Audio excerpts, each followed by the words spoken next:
Ok.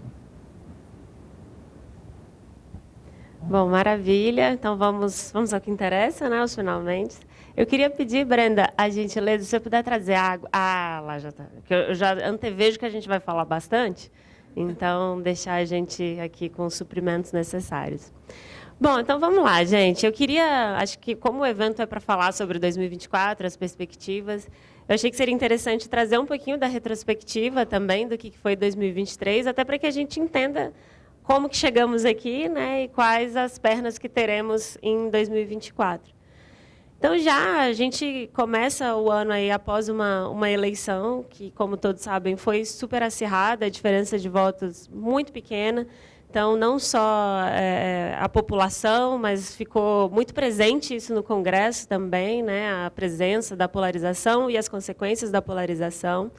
E a gente começa o ano com um advento dos atos de 8 de janeiro, que sem dúvida impactaram muito, né, o resto do ano. A gente ainda está sofrendo consequências, né, desse evento que foi 8 de janeiro. Acho que já no início do ano todas as autoridades, todas as instituições, as empresas precisaram se manifestar sobre isso, né? Eu lembro que até na briga internamente a gente evita entrar em bola dividida, porque nós trabalhamos com política, então a gente tem muito cuidado, muita delicadeza para tratar sobre essas questões. Mas até eu conversando com o Marcos, a gente tem que se manifestar, as instituições que não se manifestarem vão ser cobradas pela história, né, de não se manifestarem. Então, o 8 de janeiro já mostrou que seria um ano bem desafiador, né? Então, a gente começa aí o ano, né, pós 8 de janeiro, com todas as instituições refletindo sobre isso e tomando decisões importantes sobre isso.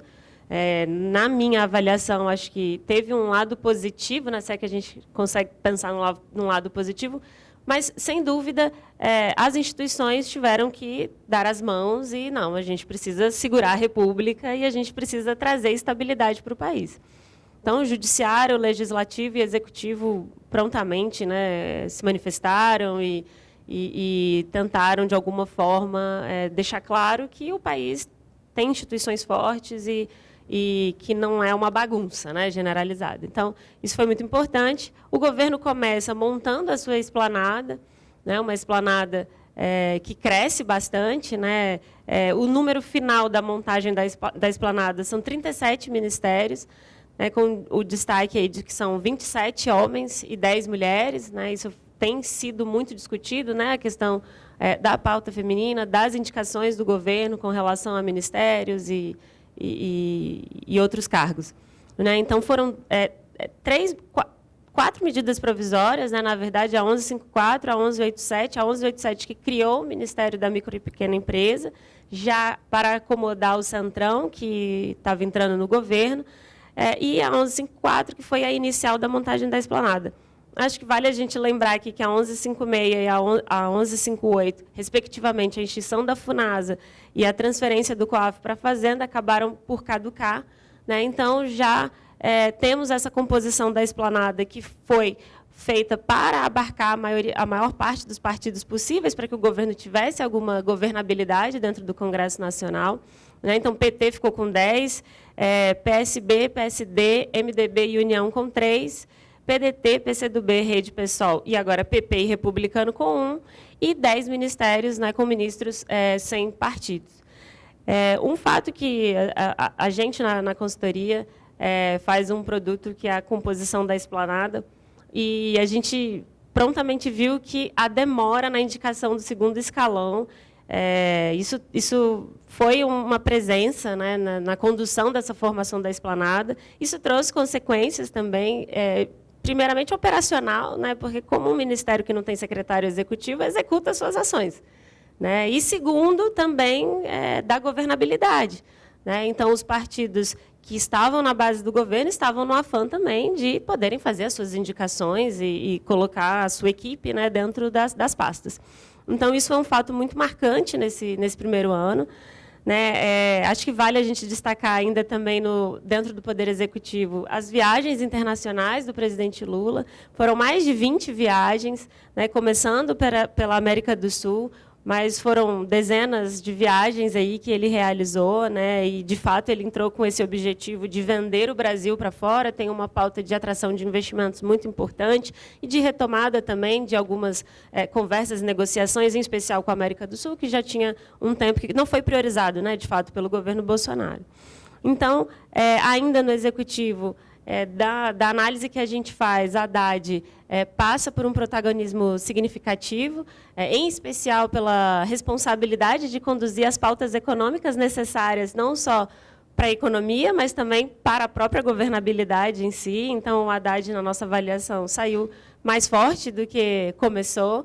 E, em contraponto, né, com os possíveis, talvez, presidenciáveis, Simone Tebet, né, que ficou num MPOG esvaziado, né, então Simone Tebet realmente não conseguiu ter a mesma visibilidade que o Haddad, mas agora, né, com a saída do Dino do Ministério da Justiça, a gente já começa a escutar de novo o nome da Simone como uma possível ministra da Justiça, mas, mais uma vez, disputando aí espaço com outros nomes importantes, né, como o Messias, que a gente já ouviu, o Vinícius, da CGU também. Então, acho que é importante fazer. E o MDIC, com o Geraldo Alckmin, tendo uma relevância importante, principalmente no diálogo com as empresas. Né? A gente que convive e representa empresas, a gente viu que, de fato, o vice-presidente e ministro também da indústria tomou a liderança nesse diálogo com as empresas, né? Muito mais do que as pastas temáticas, né? Cultura, esporte. Então, Alckmin realmente entrou com essa visão, então também ficou muito bem posicionado. E dos levantamentos que a gente faz, para quem é RIG, acompanha e sabe a dificuldade de acompanhar os atos normativos, e a gente fez um levantamento rápido, foram mais de 200 mil atos normativos entre portarias, decretos e afins, então foi um ano de muito trabalho para a gente que monitora tudo isso. Entrando um pouquinho já no legislativo, né? Então, na Câmara, a gente tem uma reeleição histórica de Arthur Lira, com um número recorde, né, de votação, foram 464 votos, e ele conseguiu isso a partir da construção de um blocão, né, um blocão que apoiou aí a eleição de Arthur Lira. Isso foi muito importante para ele no decorrer, né, das atividades do ano. Com o passar dos meses, esse blocão acabou por se dividir em dois grandes blocos, né, um com 175 parlamentares e outro com 142 parlamentares. E também, como resquício aí dessa negociação da eleição, a gente tem a criação de mais 5 comissões temáticas, né, 5 comissões de mérito. Então, a Câmara pula de 25 comissões, que já era bastante, para 30 comissões temáticas. Né, isso a gente estava conversando ali, é impossível a gente conseguir acompanhar tudo. Né? Então, tenho certeza que as empresas de RIG tiveram que aumentar o seu pessoal, tiveram que colocar mais gente, porque são mais espaços que a gente precisa acompanhar. Mas isso foi muito importante para o Lira conseguir acomodar todas as indicações e forças políticas que ele recebeu para a sua eleição. Na Câmara, foram mais de 12 mil propostas apresentadas e quase 1.000 aprovadas, então, bastante coisa também. A gente acaba que quem não é de Brasília tem esse imaginário de que político não trabalha, quem está aqui em Brasília não faz nada, mas fica claro que eles trabalham e trabalham muito, né? Então, tem um volume muito grande. Já no Senado Federal, Pacheco também consegue a reeleição. No início, parecia que seria uma campanha tranquila, que não teria sobressaltos, mas, na verdade, ali no último dia da eleição em si, o governo teve que se mobilizar bastante para conseguir fazer a maioria, né, que resultou em 49 votos para o Pacheco, mas acredito que o governo iniciou achando que seria mais fácil e teve que botar a artilharia mais pesada para conseguir garantir, né, a eleição do Pacheco. E, da mesma forma que Arthur Lira, Pacheco cria mais 3 comissões também, então o Senado dá um pulo de 14 para 17 comissões, né? Então, realmente, um escopo de atuação muito grande para os profissionais de RIG. E no Senado foram mais de 7 mil propostas apresentadas e mais de 200 aprovadas. Né? Então, o Senado produz um pouco menos de norma, mas também uma quantidade significativa. E aí, dentro dessa relação legislativa, merece destaque aqui o imbróglio da tramitação das medidas provisórias, ainda como resquício, né, da pandemia. e que resultou num ano em que a gente não conseguiu fazer tramitação de medidas provisórias. Para um governo que está no seu primeiro ano, isso teve um impacto significativo, porque o governo acabou tendo que mandar novos projetos de lei com urgência para substituir as medidas provisórias, e tramitação de projeto de lei tem uma celeridade diferente de medida provisória. Então, isso merece destaque, ainda não foi resolvido, a gente ainda não sabe como vai ficar, inclusive tem medidas provisórias importantes em tramitação e que a gente ainda não tem uma definição de como que vai fazer a tramitação disso. Arthur Lira quer aproveitar a sua relevância no Congresso para dar mais protagonismo para a Câmara dos Deputados, né? E o Pacheco, constitucionalista que e também muito conservador, né, com relação ao processo legislativo, acredita que deve se manter como está. Então, vamos ver aí as cenas dos próximos capítulos com relação às medidas provisórias. Um fato que é importante da gente analisar nesse primeiro ano, que é, de fato, o protagonismo do Legislativo, né? Já tem algum tempo que o Legislativo vem ampliando a sua importância no jogo político, em especial por conta do presidencialismo de coalizão, por conta, né, do acesso ao orçamento público, da importância do Legislativo na gestão do orçamento público. Então, já era esperado, não foi diferente, a gente vê aí um protagonismo do Legislativo, e apesar da maior parte das proposições que foram aprovadas terem o apoio do governo federal, o fato é que o que passou na Câmara e no Senado foi aquilo que o Centrão, né, que as forças políticas do Congresso entenderam que eram relevantes. Algumas pautas, né, que foram importantes aí, né, nesse primeiro ano. A primeira, obviamente, é a reforma tributária. Sem dúvida, isso trará consequências significativas. Na nossa perspectiva, a gente acredita que essa reforma vai, de fato, ser aprovada ainda esse ano.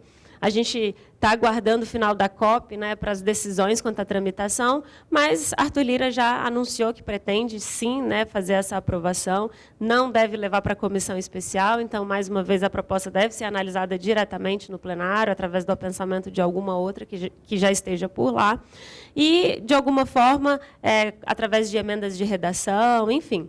Vamos ver como que isso vai ficar também, mas a gente acredita que vai, sim, ser aprovada ainda esse ano. Outras propostas importantes, o voto de qualidade do CARF, que era uma medida provisória e acabou tendo que virar um projeto de lei, o novo arcabouço fiscal, que foi a primeira entrega relevante, né, do ministro Haddad, mostrando que conseguiu conduzir uma pauta relevante, principalmente para a retomada econômica, o marco temporal, né, de terras indígenas, que foi objeto de um conflito significativo com o Supremo Tribunal Federal, o marco de garantias, também uma proposta importante para a pauta econômica e também conduzida pelo ministro Haddad. A questão da taxação de offshores, então, mais uma proposta muito bem conduzida pelo ministro Haddad.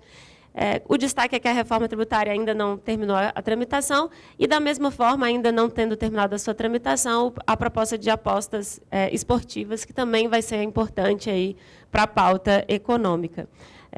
Bom, rapidamente sobre a governabilidade, né? Foi fundamental a entrada de PP e republicanos para a Esplanada e para o governo federal, o que fez com que o governo tivesse uma base na Câmara de 304 para 394 deputados e no Senado de 55 para 67. É claro que essa fidelidade, né, dos partidos de centro, ela é mais volúvel do que os partidos que compõem a base efetivamente. Então, a nossa perspectiva é que isso continuará sendo um desafio para o governo federal. No Poder Judiciário, merece destaque as indicações feitas, né, em especial para o STF, com o Zanin e o Flávio Dino agora, da PGR, da DPU, que particularmente eu não me recordo, depois alguém pode até me ajudar a lembrar, mas eu não me recordo de uma indicação que tenha sido rejeitada, né, no Senado, e a indicação do DPU teve essa rejeição, e as indicações também, né, do STJ. Então, feito esse cenário, né, do que aconteceu e de como chegamos até aqui, vou falar um pouquinho de qual é a nossa perspectiva para 2024. A gente vai entrar num ano que é de eleição municipal, então, a principal agenda vai ser a eleição municipal, né? Isso impacta no calendário de votações aqui no Congresso também. A gente tem parlamentares que vão disputar a eleição. Então, a gente começa, uma data importante é a janela partidária, né, de 6 de março até 6 de abril. a gente antevê que será a janela partidária mais concorrida, né, dos últimos anos, então isso vai impactar. E depois da janela a gente tem a campanha e a própria eleição no primeiro e no segundo turno. O que a gente antevê dessas eleições é a continuidade da polarização, né, isso ainda está muito marcante, em especial nas grandes cidades, o que acaba levando também uma nacionalização das questões federais, então isso nas cidades maiores vai ser impactante. E é interessante quando a gente olha as últimas eleições municipais, 15 das 27 capitais, nas 15 das 27 capitais, o candidato que ganhou teve mais de 40% do eleitorado no segundo turno. Então, reforça, né, essa questão da polarização e que a gente acredita que vai se repetir agora nessas eleições. Já nas cidades pequenas e médias, a gente enxerga normalmente nas eleições municipais as demandas mais locais, mais concretas. Né? Então, tem essa diferença das grandes e das pequenas cidades. E a gente vai precisar acompanhar como que vai ser essa polarização, porque a gente vai ter um PL sem Bolsonaro, né, com o Bolsonaro inelegível, e PT, por sua vez, com o menor número de prefeitos em capitais. Então, vai ser uma eleição diferente de todas que a gente viu até aqui. Então, vai ser muito interessante acompanhar isso para também já conseguir fazer as perspectivas da próxima eleição. Né? A gente estava falando aqui da janela partidária, né? A gente acredita que vai ser uma janela de muita movimentação, e a gente atribui isso principalmente a dois fatos. Né? Primeiro, a questão do União Brasil. Né? A gente está acompanhando a saída do Bivar e a entrada do Rueda na presidência, né? E como que isso pode gerar consequências na identidade do próprio partido. E, além da questão do União também, o próprio PL. Né? O Bolsonaro se filiou ao PL no final de 2021, então existe ainda uma dificuldade de identificação partidária com relação aos candidatos aí do PL. Rapidamente, aqui, sobre algumas das cidades importantes, tentei trazer uma de cada região, mas acho que até Marcos pode falar melhor do que eu com relação a isso também, e os amigos, óbvio. São Paulo, né, a gente vai acompanhar a candidatura de Boulos pelo PT, e a gente analisar com calma aí quem que eles vão escolher como vice, né, como que vai ficar o vice do Boulos. E, do outro lado, a reeleição do Ricardo Nunes pelo MDB e também concorrendo com Ricardo Salles pelo PL. Então, a gente precisa acompanhar as movimentações, em especial do Tarcísio, aí na capital, e a definição do PT com relação ao vice de Boulos. No Rio de Janeiro, também reeleição do prefeito Eduardo Paes, com o apoio do PT, e, do outro lado, o doutor Luizinho, que é do Bolsonaro, que é bolsonarista, e também a gente destaca Carlos Viana, como um possível candidato da direita, e, pela esquerda, Duda Salabé e Rogério Correia, do PT. Em Porto Alegre, né, também, possivelmente, a tentativa de reeleição do atual prefeito, Sebastião Melo, em dobradinha com o vice, que é o Ricardo Gomes, do PL. Pela esquerda, provavelmente, Manuela Dávila, Maria do Rosário, e vale destaque a movimentação que Eduardo Leite fará na condução desse processo eleitoral. Em Curitiba, acompanhar também a possível candidatura do atual vice-prefeito, Eduardo Pimentel, do PSD, com o apoio do Ratinho Júnior, que também é um nome importante da gente acompanhar nas movimentações, e outros candidatos como Beto Richa, do PSDB, e Luciano Duque, do PSB, ambos também já ex-prefeitos da cidade. Em Fortaleza, possivelmente a tentativa de reeleição do prefeito José Sarto, e as candidaturas dos ex-deputados Capitão Wagner, do União, e do deputado André Fernandes, do PL. Também deve sair pela esquerda, do PT, Luziane Lins. E é importante a gente citar, com relação à Fortaleza, a disputa dos irmãos Gomes. Né? Então, a disputa tanto pelo comando do partido, como as indicações e os apoios, né, na cidade. Em Salvador, possivelmente a tentativa de reeleição de Bruno Reis, do União Brasil, e as candidaturas possíveis de deputado estadual Robson Almeida, do PT, e do ex-ministro João Roma, que também é uma figura importante da gente acompanhar as movimentações. Bom, perspectivas para o Poder Executivo. Né? A pauta arrecadatória ela vai continuar sendo uma constante. Né? E aí vai ser muito interessante acompanhar essa pauta arrecadatória em meio a um processo eleitoral, né? Uma pauta que não agrada muito o processo eleitoral e eleitores, então é importante a gente ver isso. E os desafios da governabilidade, né? Então, acompanhar essas movimentações na esplanada, como que vai ficar também a resistência dos partidos em relação a essas pautas. Há perspectivas econômicas que anunciam melhores, né, mais positivas, vão ser bastante importantes para a sustentação do governo, então, por isso que é importante o governo seguir aí com as pautas arrecadatórias, mas também não tem como deixar de lado a pauta da agenda ambiental, a pauta verde. E, sem dúvida, isso seguirá sendo um desafio com o equilíbrio da agenda de desenvolvimento. Né? Então, isso vai ser uma constante, não só no ano que vem, acredito, até o final do mandato, essa dicotomia, né, entre a pauta verde, o desenvolvimento, né, as mensagens, às vezes, não tão claras do governo. Né? Agora, a gente acompanha na COP a indicação que o Brasil entra na OPEP+. Então, isso também vai ter desdobramentos em 2024. Acho que é importante acompanhar também a relação do Brasil com os demais países da América do Sul.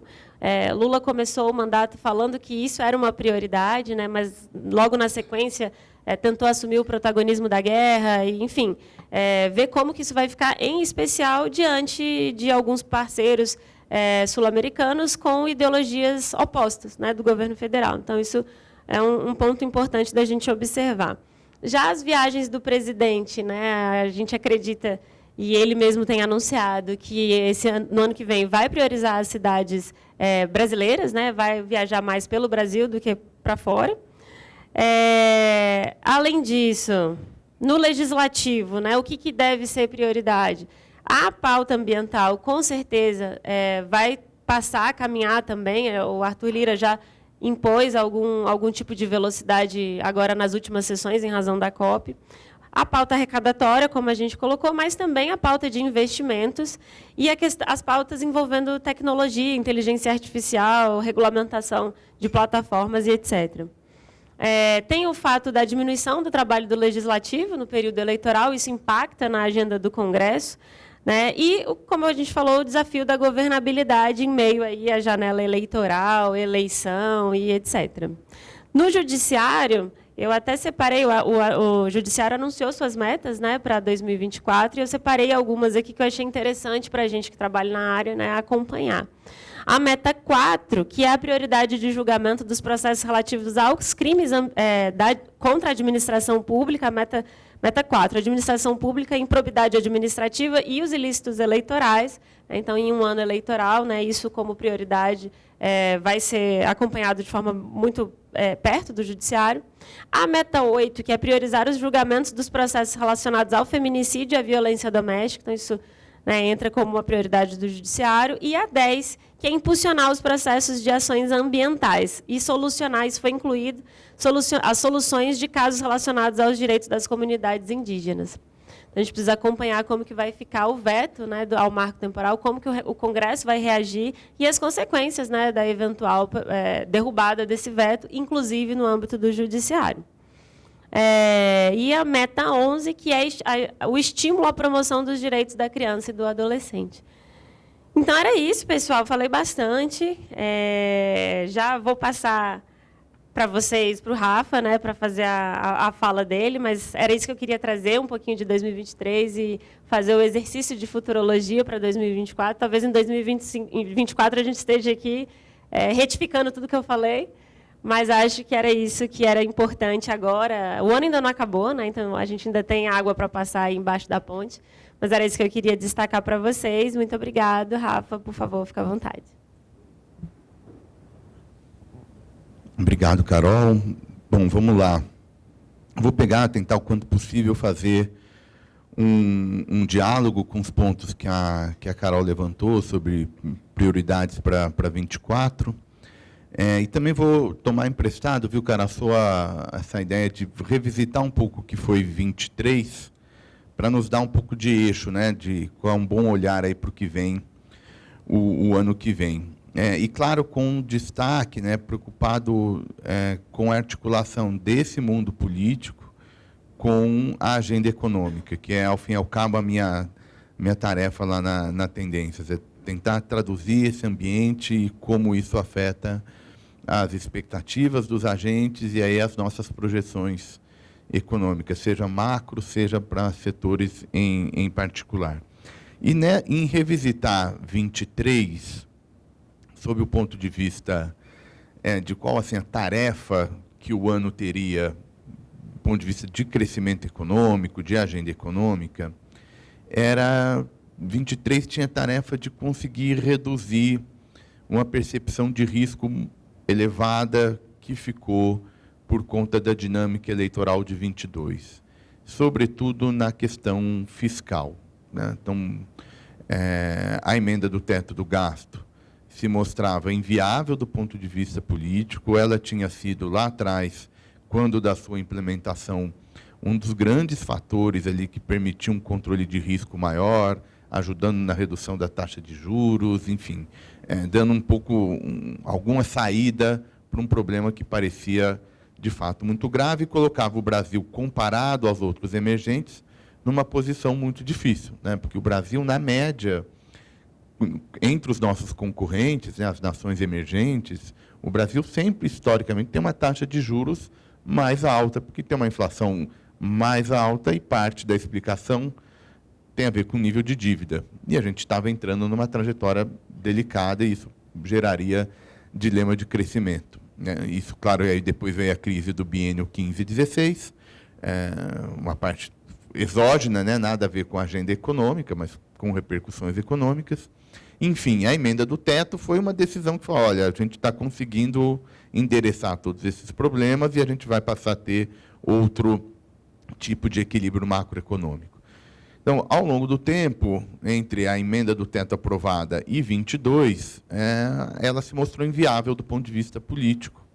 E aí a gente começou a ter mudanças na regra ou mudanças de interpretação nessa regra para aliviar um pouco essas restrições e, aos poucos, os mercados foram ficando de novo estressados, né, preocupados novamente.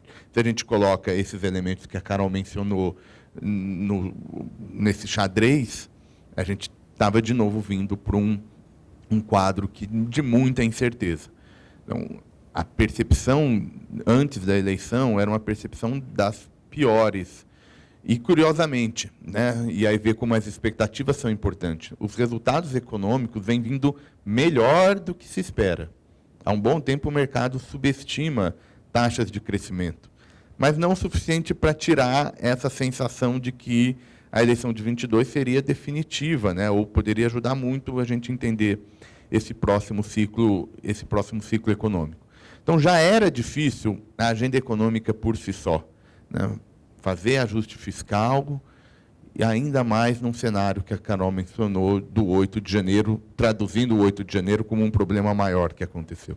Então, imagine uma sociedade que precisa fazer ajuste fiscal, de alguma maneira controlar a despesa, com um déficit de legitimidade muito grande, né? O governo estava entrando e uma parte da sociedade não acreditava na legitimidade da eleição e conflitos que a gente imaginava no passado, eles estavam bastante latentes. Relação, por exemplo, entre a política e Forças Armadas eram algo que parecia ter ficado lá atrás e voltou de novo. Então, imagina fazer ajuste fiscal, que, de fato, machuca a popularidade, ninguém gosta de fazer ajuste fiscal, com esse cenário político muito diferente, né? Muito difícil.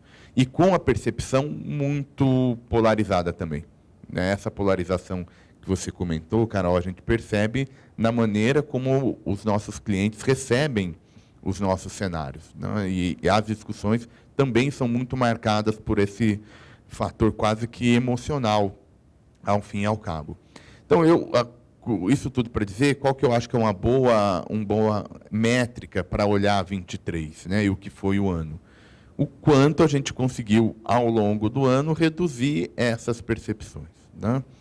Pensando na agenda econômica, acho que o resultado de 23 foi tirar dos agentes uma percepção de risco muito elevado. Então, a gente tinha uma probabilidade imputada nos juros, na taxa de câmbio, de um cenário pessimista alto. O Brasil estava pagando, vou abusar aqui de um jargão econômico, um spread muito alto, né? Investia aqui, cobrava um prêmio de risco, né, para diante disso tudo. Essa leitura mais extremada, na sua versão pessimista, aos poucos foi ficando para trás. Com a aprovação do marco fiscal, né, com algum pragmatismo na agenda econômica, a gente, então, tirou um pouco do radar, embora ainda seja não desprezível, mas diminuiu um pouco essa tarefa. E aí eu não sei, o passador, para ajudar, traz alguma expectativa, alguma segurança em relação ao futuro.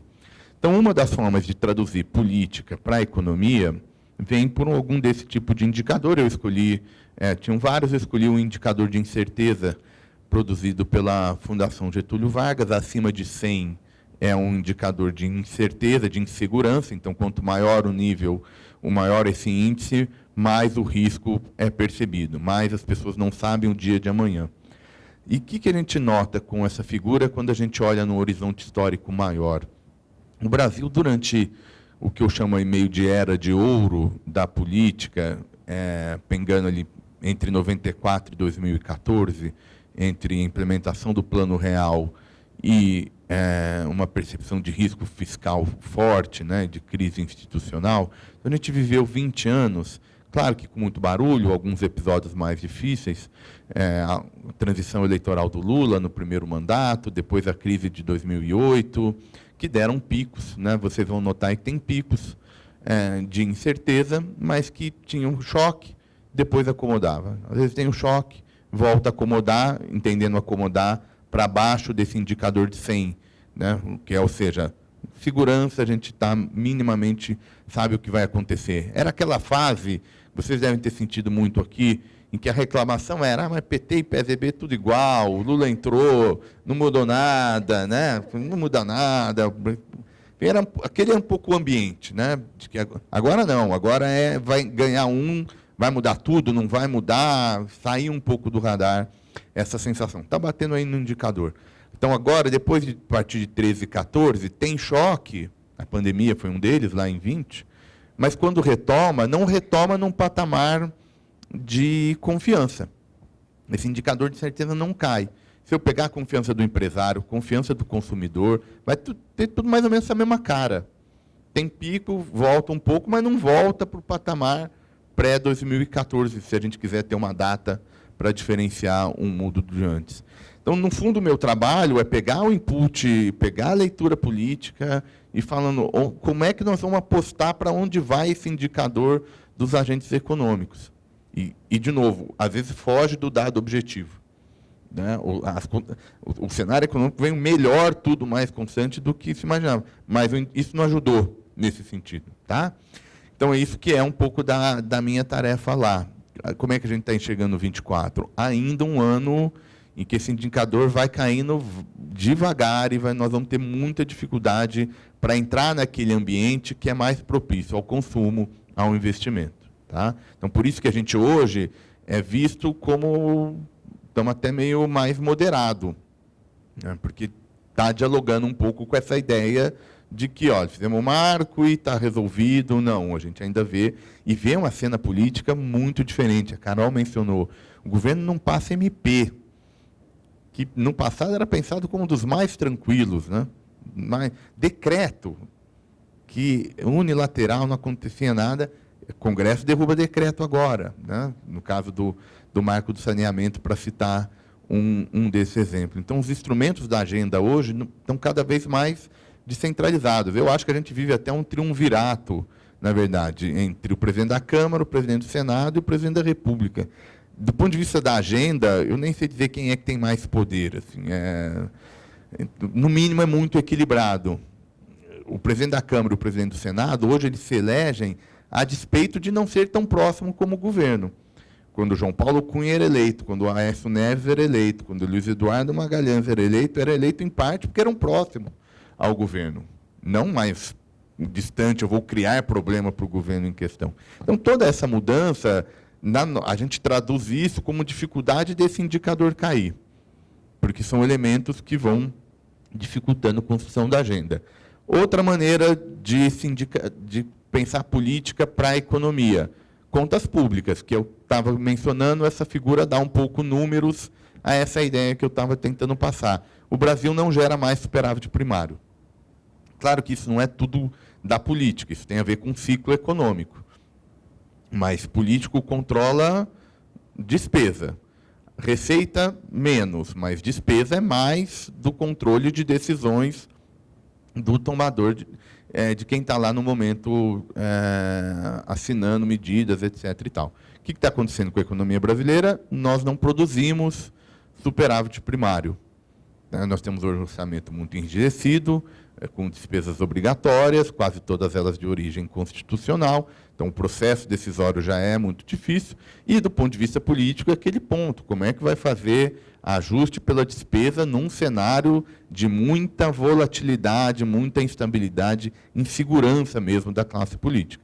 Essa é uma segunda maneira que política liga com economia, e essa é uma das razões, como vocês estão enxergando, a nossa curva demora para vir um cenário de primário, vai vir menor do que o governo espera. Daí, de novo, por que a Alessandra está preocupada. Tá? A outra é governabilidade, que a Carol mencionou. Como é que a gente enxerga essa relação entre governabilidade? É bom ou ruim para a agenda econômica? Quando o governo faz uma reforma ministerial, como é que é a percepção do agente, né, do agente econômico? Aqui, gente, o cenário que a Alessandra vai apresentar, ele é um cenário que ele funciona numa faixa em que o governo não pode ter nem pouca governabilidade. Então, eu coloquei aqui só para mostrar, pensem, né, níveis de governabilidade no eixo X, impactando o crescimento econômico no eixo Y. Então, ele não pode nem ter tão pouca governabilidade, porque senão ele não passa as medidas que aumentam a arrecadação, né, por exemplo. Primário fica mais difícil de vir, a chance de mudar a meta vai aumentar, porque, enfim, a frustração de arrecadação vai acontecer. Então, se ele for muito fraco, não é bom para o nosso cenário, não é bom para nossas perspectivas de crescimento. Só que um governo muito poderoso também não é bom, porque uma parte da agenda a gente julga que ela deveria ficar aonde está, do ponto de vista, por exemplo, independência do Banco Central. Na nossa leitura, se eventualmente o governo estivesse disposto a comprar essa briga de mudar a lei de independência do Banco Central, o mercado possivelmente, é quase que certeza, né, Ali, nesse caso, né? Não sei se eu estou exagerando. Não, eu fico com medo de dar umas barbaridades econômicas com ela, mas tem uma chance grande de precificar errado. Então, não é um governo todo poderoso também que a gente imagina que seja o melhor para o crescimento. Está numa janela, por isso que ela sobe quando o governo tem governabilidade, mas não há ponto de se sentir seguro para mudar regras que a gente imagina que seriam regras positivas. Imagine um cenário em que o governo é forte o suficiente para mudar de novo o marco fiscal e aí relaxar na sua questão de controle de gasto. Também seria visto como pessimista. Então, ele tem que estar numa janela. Para funcionar, ele funciona numa janela mediana, vamos chamar assim, de governabilidade. Tá bom? E aí, só antes de... O que eu acho que é importante? A Carol mencionou a ampliação da coalizão, né? A entrada do PP e dos republicanos. Se a gente olha nominalmente, fala, esse é um governo que faz e acontece, né? Tem o quê? 400 cadeiras quase 397 cadeiras na Câmara, de 513, faz e acontece. Né? Ainda tem gordura em cima de emenda constitucional, que é 308, enfim, não tem problema de governabilidade, né? Você olha isso aqui, não é uma questão. Agora, como é que a gente enxerga isso? Tem um paradoxo nessa ampliação da coalizão e a agenda econômica, tá? Porque a agenda econômica, a partir do segundo semestre de 23, e eu imagino que continue em alguma medida em 24, ela foi uma agenda que ela é mais palatável para grupos de esquerda, porque nós estamos trocando um debate sobre regra de gasto, sobre controle de despesa, que a esquerda não gosta de fazer, não é um discurso fácil para esse grupo, mas precisou fazer. Então, o marco fiscal era uma agenda mais de direita do que uma agenda de esquerda, mas, enfim, por pragmatismo da equipe econômica, foi enfrentada. Mas aí a relação do Haddad com esse mundo da política era mais fácil, né? Porque está discutindo uma regra de controle de gasto. O que o Haddad está pedindo para essa coalizão agora? Aprovem medidas que aumentem a arrecadação. E aí, por que é o paradoxo? Aumentou a coalizão, é verdade, aumentou a coalizão em número de cadeiras, mas diminuiu a participação relativa da esquerda dentro dessa coalizão. Porque PP e republicanos não dialogam com essa agenda. Então, por isso que a gente está chamando esse paradoxo, porque a agenda econômica ela foi para a esquerda, porque como é que, em tese, direita faz ajuste fiscal? Faz no lado do gasto. Só que o gasto está travado. Ninguém quer fazer. O gasto está travado. Então, faz o lado da receita. Mas o que esse Congresso gosta de fazer? Gosta de desonerar. Passou a folha de pagamentos. O governo não queria que a folha de pagamentos passasse e foi andando. E foi andando. E o veto, não sei como é que vocês estão no cenário de veto, mas vai cair, né? Salvo alguma outra plano alternativo. Porque é um Congresso que gosta, porque essa maioria de centro desonera. Nós temos hoje um apelo de desoneração muito forte, né, entre os grandes setores, etc. e tal. A gente até entende isso, só que do ponto de vista das contas públicas é mais dificuldade para a gente chegar no primário positivo. Então é esse paradoxo que a gente enxergou na ampliação da coalizão, mas com a agenda de aumentar a arrecadação, não está se traduzindo a ponto de cumprir as promessas lá de primário de 0 ano que vem, meio em 25 e 1% do PIB em 26, que não é pouca coisa. Isso tudo, eu vou passar aqui para a parte mais importante, né? Olha como é que o mercado vai reagindo a isso que está acontecendo, e parte disso tem a ver com política. Essas curvas, eu não vou entrar tecnicamente, eu não estou apto a fazer, a Alessandra explica melhor quando for falar de juros. Eu só quero que vocês notem a mudança de patamar de juros precificada pelo mercado. Não é Selic, tá? Isso aqui é juros de mercado, de fato, é o custo real para a empresa, é onde vai bater nas empresas de forma real que forem tomar algum tipo de empréstimo, fazer algum tipo de investimento. Olha como é que tem uma variação muito grande. E aqui eu coloquei algumas datas. Peguem no azul mais escuro, que era a precificação de juros no momento da cena eleitoral, né, da eleição, né, muita incerteza eleitoral, etc. e tal. A outra data importante é final de ano. O que aconteceu entre a eleição e o final de ano? A PEC da transição. Materializando essa ideia, não está dando para fazer ajuste, ao contrário, o mundo da política está expansionista. Né? Precifica de novo. O que vai entrando no começo do ano? Críticas do Lula quase que diárias ao Banco Central. Então, vamos mudar o regime de meta de inflação. Por isso que a gente não pode ter um governo todo poderoso que, do nada, resolve agora, vou mudar um regime de meta de inflação. Se tentar fazer isso, olha como o mercado vai responder. Essa curva no primeiro trimestre do ano era a curva que pegou o fiscal fora do lugar, por conta da PEC da transição, e críticas à política monetária. Onde foi parar? Muito lá em cima, que é essa de verde-limão, que é a gente manteria juros de 2 dígitos ad eternum. Os clientes de vocês, os interlocutores de vocês, imaginem o que não sentiriam com esse juro lá em cima. Era o que o mercado estava apostando. E agora a gente é mais recente, depois da curva, aprovação do marco fiscal e toda essa questão, deu uma acomodada de novo. Então, notem, isso passou um ano.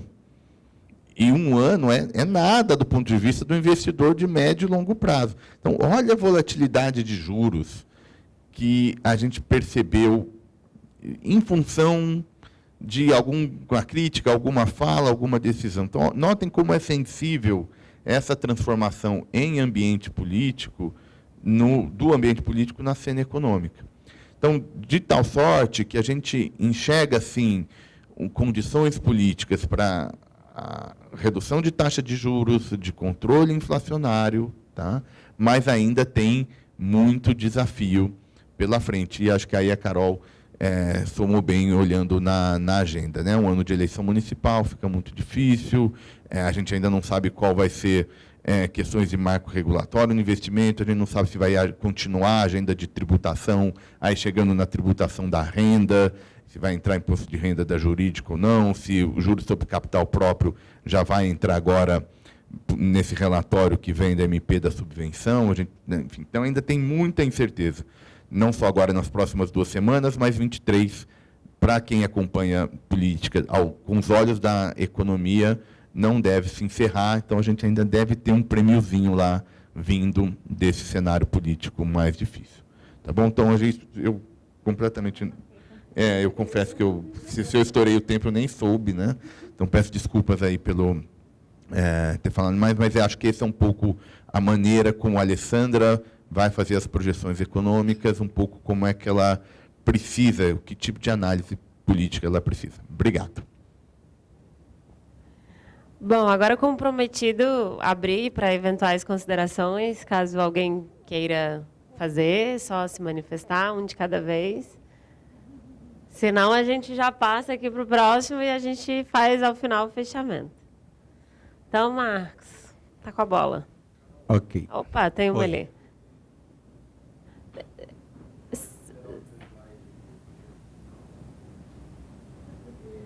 Espera aí, vamos levar o microfone?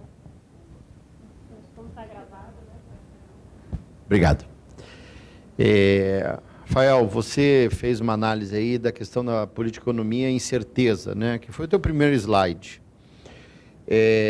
A minha pergunta é, dentro da análise de vocês, provavelmente há uma mudança de patamares médios de incerteza econômica daqui para frente? O que eu quero dizer, provavelmente aquela marca de 100, né, que é a diferença entre incerteza e confiança, nós teremos menos momentos ou períodos com o nível de incerteza abaixo daquela marca de 100 e teremos cada vez mais elevação, até eventualmente uma reavaliação dos patamares, né? Porque isso acontece também, a gente muda a régua depois, né?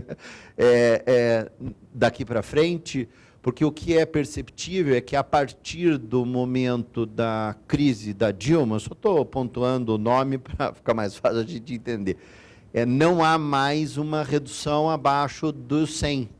Quer dizer, nenhum governante no Brasil conseguiu ter um nível de confiança adequado nesse período. Isso que é a minha questão. Obrigado. Eu temo que você tenha razão nessa ideia de que a gente deve ter uma mudança de patamar. Isso por 2 razões, porque não é um problema de quem é o governante do momento, né? Esse problema doméstico. Tá? Isso é uma característica do tipo de conflito político, de como a sociedade se organiza, da estrutura social. Aí entra desigualdade, elementos de cultura, enfim, que está por trás dessa ideia de que tem um distanciamento, ou pelo menos uma percepção, um distanciamento estético, discursivo, e às vezes até de política efetiva, que dificulta essa ideia de que a alternância de poder não gera tanta incerteza sobre o que vai acontecer. Não, tá? Então, hoje a gente ainda... Esse é um momento difícil de recuperar esse status de que se ganhar um, ganhar outro não vai mudar muita coisa. Essa é uma ideia que foi perdendo fôlego. E por isso, e por que acho importante? Porque não é só do Brasil. Então, uma parte desse indicador aqui, ele tem a ver com a arena internacional. E também, 24 vai ser um ano super difícil. Vou citar alguns eventos que vale a pena mencionar, mas que vão nessa direção de dificilmente esse patamar aqui vai cair. Porque o que o mundo vai nos dar é um mundo difícil também. Tá? Alguns eventos, vamos lá, eleição americana. A eventual volta do Trump pode mudar bem o que foi a política externa dos Estados Unidos da administração Biden. Então, já tem uma incerteza do seu status jurídico legal. Né? Exagerando, ele pode estar preso e ser candidato. Ele provavelmente vai faltar algumas agendas de campanha, porque ele já tem lá todo um calendário para responder processo de vários do que ele está respondendo. Então, tem essa questão. Se ele ganhar, a relação dentro do Ocidente, dos Estados Unidos com a Europa, vai ficar muito difícil. Porque o que o Trump fez foi nessa história de um certo nacionalismo, um isolacionismo, ele rompeu alianças históricas com países que ajudaram a construção da política externa americana pós-Segunda Guerra. Com a Alemanha, por exemplo, no caso da Alemanha, o Trump foi lá, pegou o acordo nuclear com o Irã, jogou fora, falou, não apoio mais, e aí toda a elite europeia que tinha dado, né, apoio ao acordo nuclear com o Irã ficou meio vendida. E o que está acontecendo na Europa? Os problemas econômicos decorrentes, agravados pela guerra no leste europeu, mas, sobretudo, um problema de migração muito forte. Então, se tem alguma coisa que a gente não encontra na Europa nesse momento, é governo forte, é governo com popularidade alta, nos principais países. E não é na franja que a gente está falando, né? O Reino Unido, Alemanha, França, Espanha, Portugal, acabou trocando governo agora por uma questão de corrupção. Enfim, é um cenário político muito difícil, né? E no momento em que a gente está reorganizando essa cena internacional. Então, você está tendo uma divisão importante nesse cenário que o Trump ganhe do bloco do Ocidente. Então, como é que vai ficar com a relação com a China? Então, a tendência é a gente ter uma volatilidade internacional grande. Isso assumindo que o conflito no leste europeu não aumente muito a intensidade e agora no Oriente Médio também. Que a gente fique mais ou menos do jeito que está. Enfim, tem muita questão incerta. Dificilmente esse indicador de incerteza vai conseguir ganhar uma tração tamanha que a gente consiga ampliar muito mais o horizonte de retomada. O dado que acho que pode ser positivo, o Brasil, relativamente a outros emergentes, pode se sair muito bem. Então, por que não é uma cena tão desafiadora para a gente? Justamente porque, no relativo, a gente pode se sair melhor. Pela questão ambiental, pela questão de transição energética, por problemas políticos de ordem bem mais suaves do que outros emergentes enfrentam, inclusive na América Latina. Basta ver, no Peru, o presidente não dura um ano. No Equador, a mesma coisa. O Chile ia fazer Constituição, não fez uma que ia ser diferente. Enfim, então, relativamente, a gente pode sair melhor. Parte daí vem um certo otimismo com o futuro. Não porque o ambiente é melhor, mas porque, relativamente, o Brasil pode ter condição de se colocar melhor do que entrou nesses últimos anos. Essa é a principal fonte de otimismo que a gente pode olhar para esse cenário político e esse entorno econômico. Opa, claro. Bom dia, Rafael. Na verdade, é mais uma provocação para a gente tentar entender esse aumento do grau de incerteza a partir de 2014, essa desconfiança. Isso parece que vai se manter. Eu também concordo com o colega, né? Talvez a entrada, a massificação gigante das redes sociais nesse processo, né? Essa mudança do processo informativo das pessoas, da comunidade, da sociedade, tem um ladinho dessa desconfiança, porque antes você tinha isso mais monitorado, né? Eu não sei, eu queria ver a sua opinião. A mídia tradicional tinha um papel fundamental na formação dessa, né? Porque eu diria assim, uma dúvida, não sei dos colegas aqui, é como é que nós vamos fechar o ano real economicamente, qual vai ser a narrativa? Porque a narrativa vai ter um dizendo que está muito ruim, o governo dizendo que está muito bom, mas vai ter um valor que é real, mas a gente não sabe onde está isso, né? E a mídia social tem não sei se isso, o que você pensa sobre isso? Não, acho que sim. Acho que a gente vai ver, a Alessandra vai mostrar, a gente cresceu muito mais do que se imaginava em 23. Né? Mas, para voltar à sua pergunta, eu tenho uma grande desconfiança que a gente mudou mesmo, de fato, com a digitalização. Não tem mais a figura do formador de opinião. Né? Hoje, todo mundo produz e consome análise de toda sorte, inclusive de política. Aliás, tem, na verdade, um contrário. Né? Tem uma parte de crítica a esse mainstream que até joga contra, né? Dependendo do lugar que você fala que antes era bacana, escrevi um artigo no Estadão. Hoje eu não sei quem que acha muito bacana, né? Você saiu no Estadão, você já ganha um adjetivo a galope ali, né? Então, isso tudo para dizer que eu acho que essa ideia de que a eleição deveria moderar, porque todo mundo quer ganhar a eleição, precisa encontrar o majoritário, aquele discurso mais suave. A estética muda. Então, Hoje a gente tem uma dinâmica, às vezes, ao contrário, né? Ganha quem bate mais no adversário, né? Olha o que é o PSDB e Bolsonaro, que é o rival da esquerda, né? A gente trocou um tipo de rival que era o Alckmin em 2006, né? 10, aí o Alckmin, quando ganha em 18 de novo, né? Voltando em 18. Quem ganhou a eleição? Foi quem mais bateu na esquerda. Ou na política tradicional, etc. E tal. A ideia daquele PSDB que não sai do governo, aquela brincadeira que se fazia, né? Tucano não tem, deixou de ser premiada. Então, hoje o eleitor pode não mais premiar essa figura. E aí vai difícil caminhar para esse centro. Acho que tem a ver com, eu não sei ainda bem como, mas me parece que é isso. O modelo mental, a maneira como as pessoas interagem, ela interagem com o igual, ela exclui, ela bloqueia da rede, ela não interage. Agora, ela encontra facilmente quem pensa igual a ela. E aí, inteligência artificial, essas empresas que vão dando uma mensagem específica para você, você não pega nem a fonte alternativa, né? Porque vai chegar em você só aquilo que ele já sabe que você gosta. E quem sabe realmente quem a gente é são essas empresas que arruma com 15 cliques, sabe a nossa capivara inteira. Fala, esse aqui gosta de ouvir notícias sobre armamento. Aí só vai colocar, ele só vai ler isso. E aí como é que ele vai se aproximar do outro? Porque ele só vai lendo isso, as posições vão ficando mais rígidas, moderação menor, é quase que equivalente a essa política que a gente está falando aqui.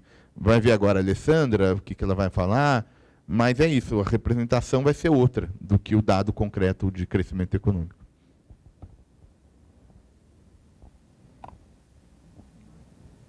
Opa, posso começar? Não, vamos lá. Eu acho que tem algumas coisas que a gente precisa... Primeiro que foi o ano mais longo dos 20 que eu, pelo menos, estou em Brasília. Ele começa em janeiro, que é o 8 de janeiro provoca um pouco isso. Nós estamos no dia 7 de dezembro com a reforma tributária a ser aprovada ainda, talvez até em 2 casas. Então, isso é inédito para Brasília, mas é positivo. E aí o seguinte, eu acho que algumas coisas, eu vou tentar pontuar algumas coisas que foram, de certa forma, ditas ou que faltaram ser ditas, que eu acho que é importante. Primeiro o seguinte, qual é a sociedade que a gente está? A eleição, para mim, deixou claro isso. Quem é de comunicação deve pensar, o Bolsonaro fez tudo que qualquer um diria para não fazer na política para quem quer se reeleger. E perdeu a eleição por 1,5 milhão de votos só. Então, mostra que ele representa um pensamento da sociedade, seja ela por ser um antipetismo, mas seja ela porque gosta da política de armas, por ter esse discurso conservador. Então, esse ambiente é que o governo Lula entra. E esse ambiente elege um Congresso para ser governado pelo Bolsonaro. Porque a eleição do Congresso, quando ela se dá antes, para você ter uma ideia, nós tivemos, só na Câmara, porque o Senado até foi um efeito menor, porque nós tivemos só 1/3 de senadores eleitos.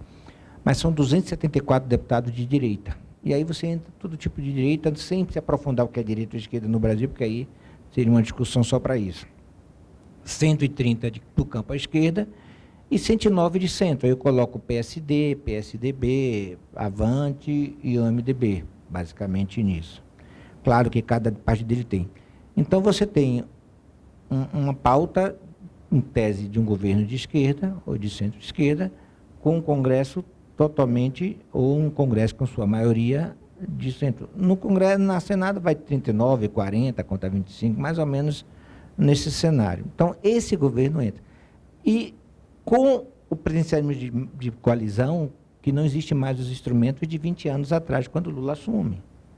Por exemplo, as emendas individuais, elas são obrigatórias, não tem mais decisão do governo para fazer isso. E isso é um processo que ele começa com a Dilma, de uma mudança que agora falou, de deslocamento de poder do executivo para o legislativo, e se aprofunda do ano passado, no governo passado. Mas é um processo contínuo. Aquela coisa, você vetava um projeto tipo exoneração da folha e ficava décadas esquecido. Hoje você 30 dias tranca a pauta e vai ter provavelmente um acordo, tentar votar esse ano para que não corram os efeitos. Então, o Congresso tem hoje uma autonomia do ponto de vista de decisões, de coisa, entra. Há impacto na economia? Talvez, porque o Congresso é gastador. Também é isso. Então, não é. Acho que houve também, a partir do governo passado para cá, e aí o Rodrigo Maia tem um papel importante nisso, uma certa blindagem da economia. Entendeu? Olha, o que é que nós precisamos aprovar? Reforma administrativa, reforma previdenciária. Vamos aprovar isso e as confusões ficam pulando da política. Então, acho que há essa consciência do Congresso do ponto de vista de separar um pouco isso. Já aconteceu ano passado. O governo Lula entra com 4, para mim, desafios, assim, que ele precisava dar uma resposta. Ambiental, por conta do que foi o governo Bolsonaro, e para isso escolhe Marina. Posso assegurar que não era a primeira escolha de Lula, tanto que ele vai para a Copa, a primeira vez que ele vai, ele não já poderia ter nomeado ali. Por ele esperaria ter uma posição mais moderada no meio ambiente, mas as condições políticas do governo Bolsonaro levaram a escolha da Marina. A saúde, aí ele que diz o PT, esqueça, não vai entrar a saúde, eu vou trazer uma figura que representa a ciência versus o negacionismo, e aí o PT perde, mas aí quando a gente faz essa análise dos ministérios do PT, tem que lembrar que o secretário executivo da saúde é petista de carteirinha, que é o Berg. A questão das forças policiais, as que mais são bolsonaristas, principalmente a Polícia Apoio da Vila, ele traz um juiz para comandar, e a política externa ele fala, eu vou fazer a política externa, vou ter um ministro, mas quem faz está fazendo bem a política externa é isso. Então isso, só que o governo que ele começa, primeiro o olho do retrovisor, ele comete para mim o mesmo equívoco do Bolsonaro, de trazer a campanha para dentro do governo, e vocês devem lembrar o seguinte, termina a eleição, Lula e Bolsonaro meio que se somem. O Lula foi descansar, teve uma cirurgia, passou 30 dias fora, e o Bolsonaro meio que se isolou. Quem comanda a transição, e muito bem comandada, o Alckmin e o Ciro Nogueira. Eu acho que o Ciro tem um papel importante, que lá na frente a história vai reconhecer, naquele momento de turbulência, que precisava que alguém assumisse isso, e temos que fazer isso em relação. Aí a primeira aparição do Lula no CCBB, para falar para parlamentares, ele traz o Bolsonaro para a cena política, onde ninguém estava falando. Por quê? Porque ao PT interessa que essa polarização continue até as próximas eleições, porque ajuda o PT. Se o candidato a ser derrotado for o candidato do bolsonarismo e não do centro ou um outro candidato mais maleável. Então, essa polarização tem.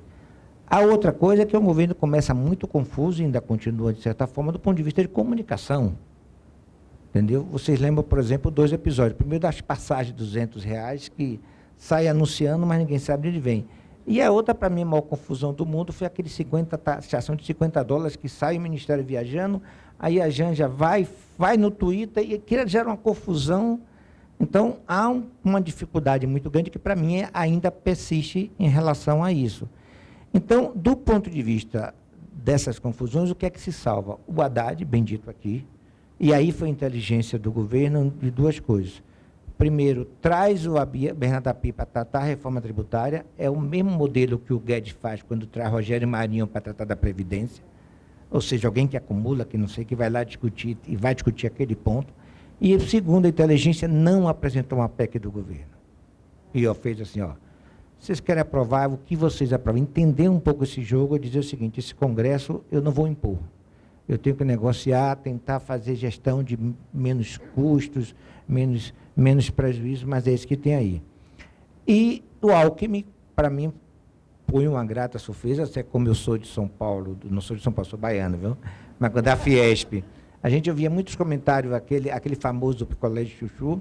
O Alckmin, para mim, foi a grande surpresa do ponto de vista de acessibilidade, de receber, de não fazer sombra para o Lula, entendeu? Mas de fazer essa relação, tanto que na reforma ministerial última, ficou difícil para o Lula tirá-lo, porque quando ele vai para o indústria e comércio, ele vai justamente, porque o Lula pensa primeiro no Josué. O Josué diz, não topou. Aí ele pensa, tá bom, então vou deixar o Alckmin com uma peça fácil de mover. Só que essa peça está jogando tão bem que não está fácil de tirar. Pode ser agora com os militares, falar que parece que veio Alckmin na saída de Múcio, eu vou estar com o Múcio almoçando com ele terça-feira, eu vou perguntar, aí, vai sair mesmo ou não? Mas não posso dizer. Então, esses são lados. E aí a questão social. O Lula pega a enchente em São Paulo, muito trágica, e tem uma cena que ele vai lá, chama o Tarcísio, agarra pelo braço e traz para perto dele. E a questão internacional, que aí começa a ter dinheiro para a questão das políticas internacionais, que é uma política forte. Então, esse panorama é um panorama que aí pinta como é que vai ser 2024.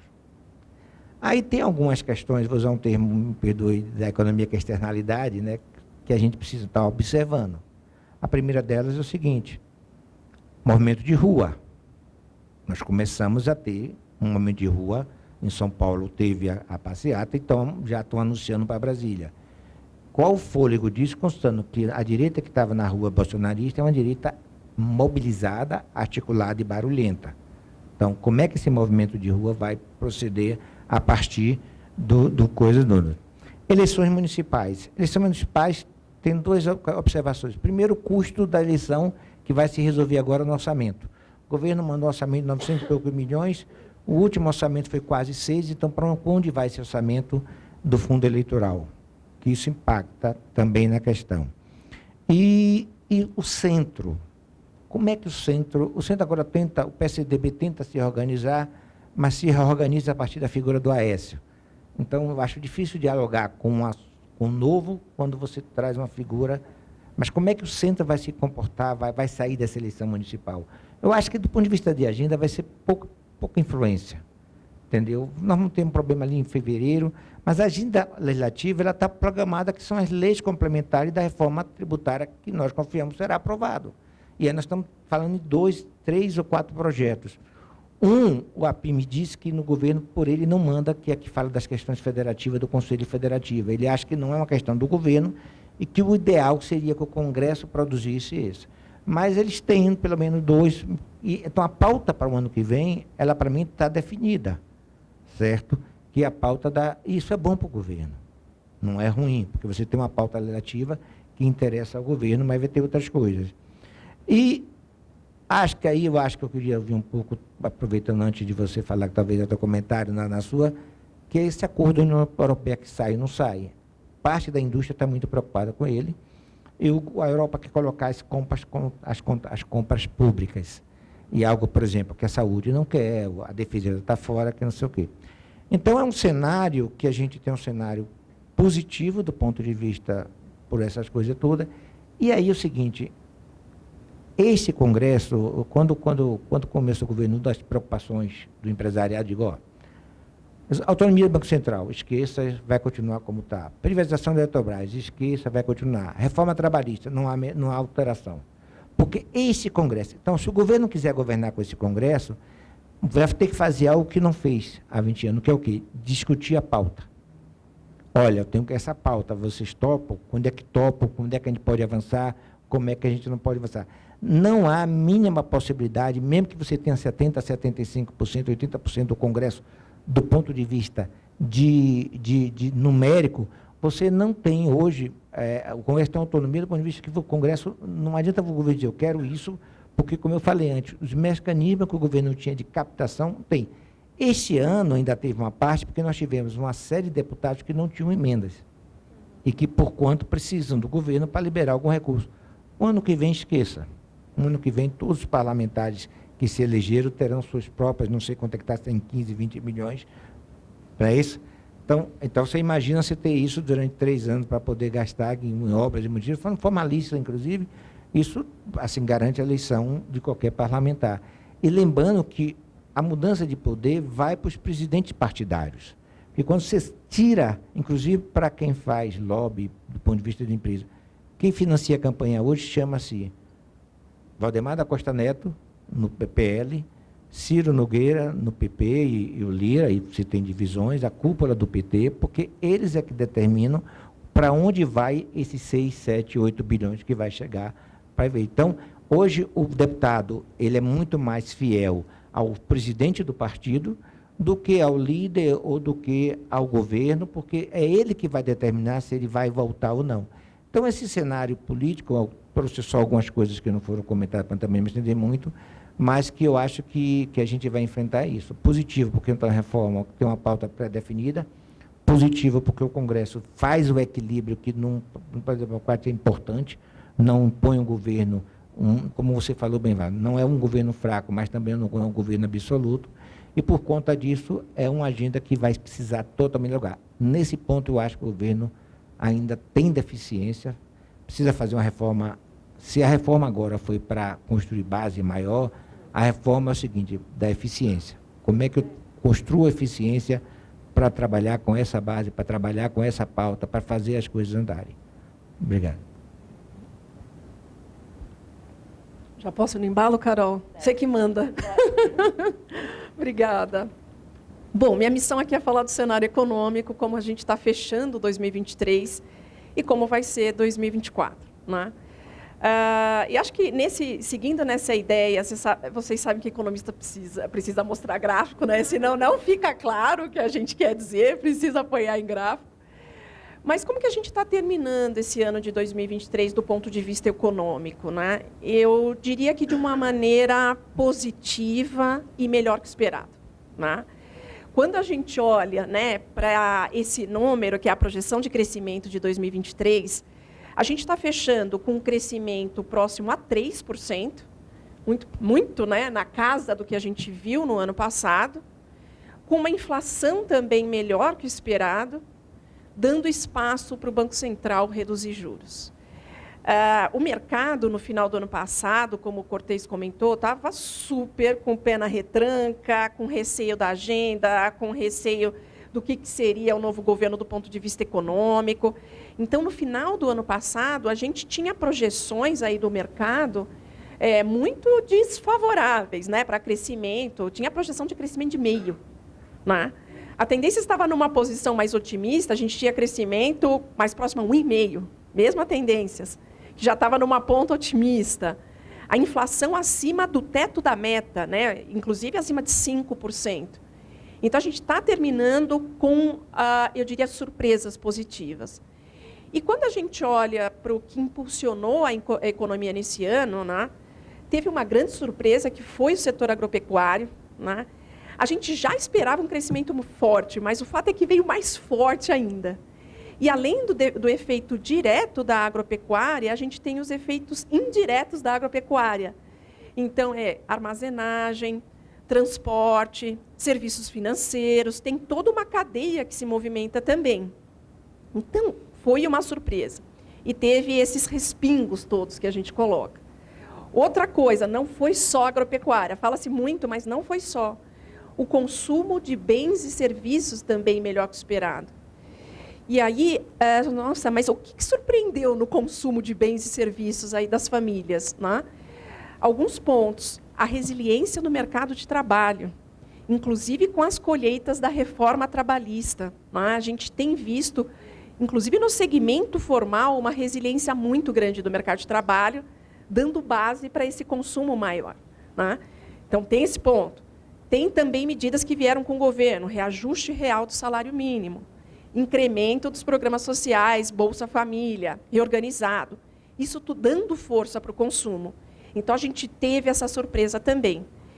E mesmo a economia internacional, assim, o cenário internacional ele foi menos pior do que se imaginava, seja na Europa e também na economia americana, assim, mais resiliente. Né?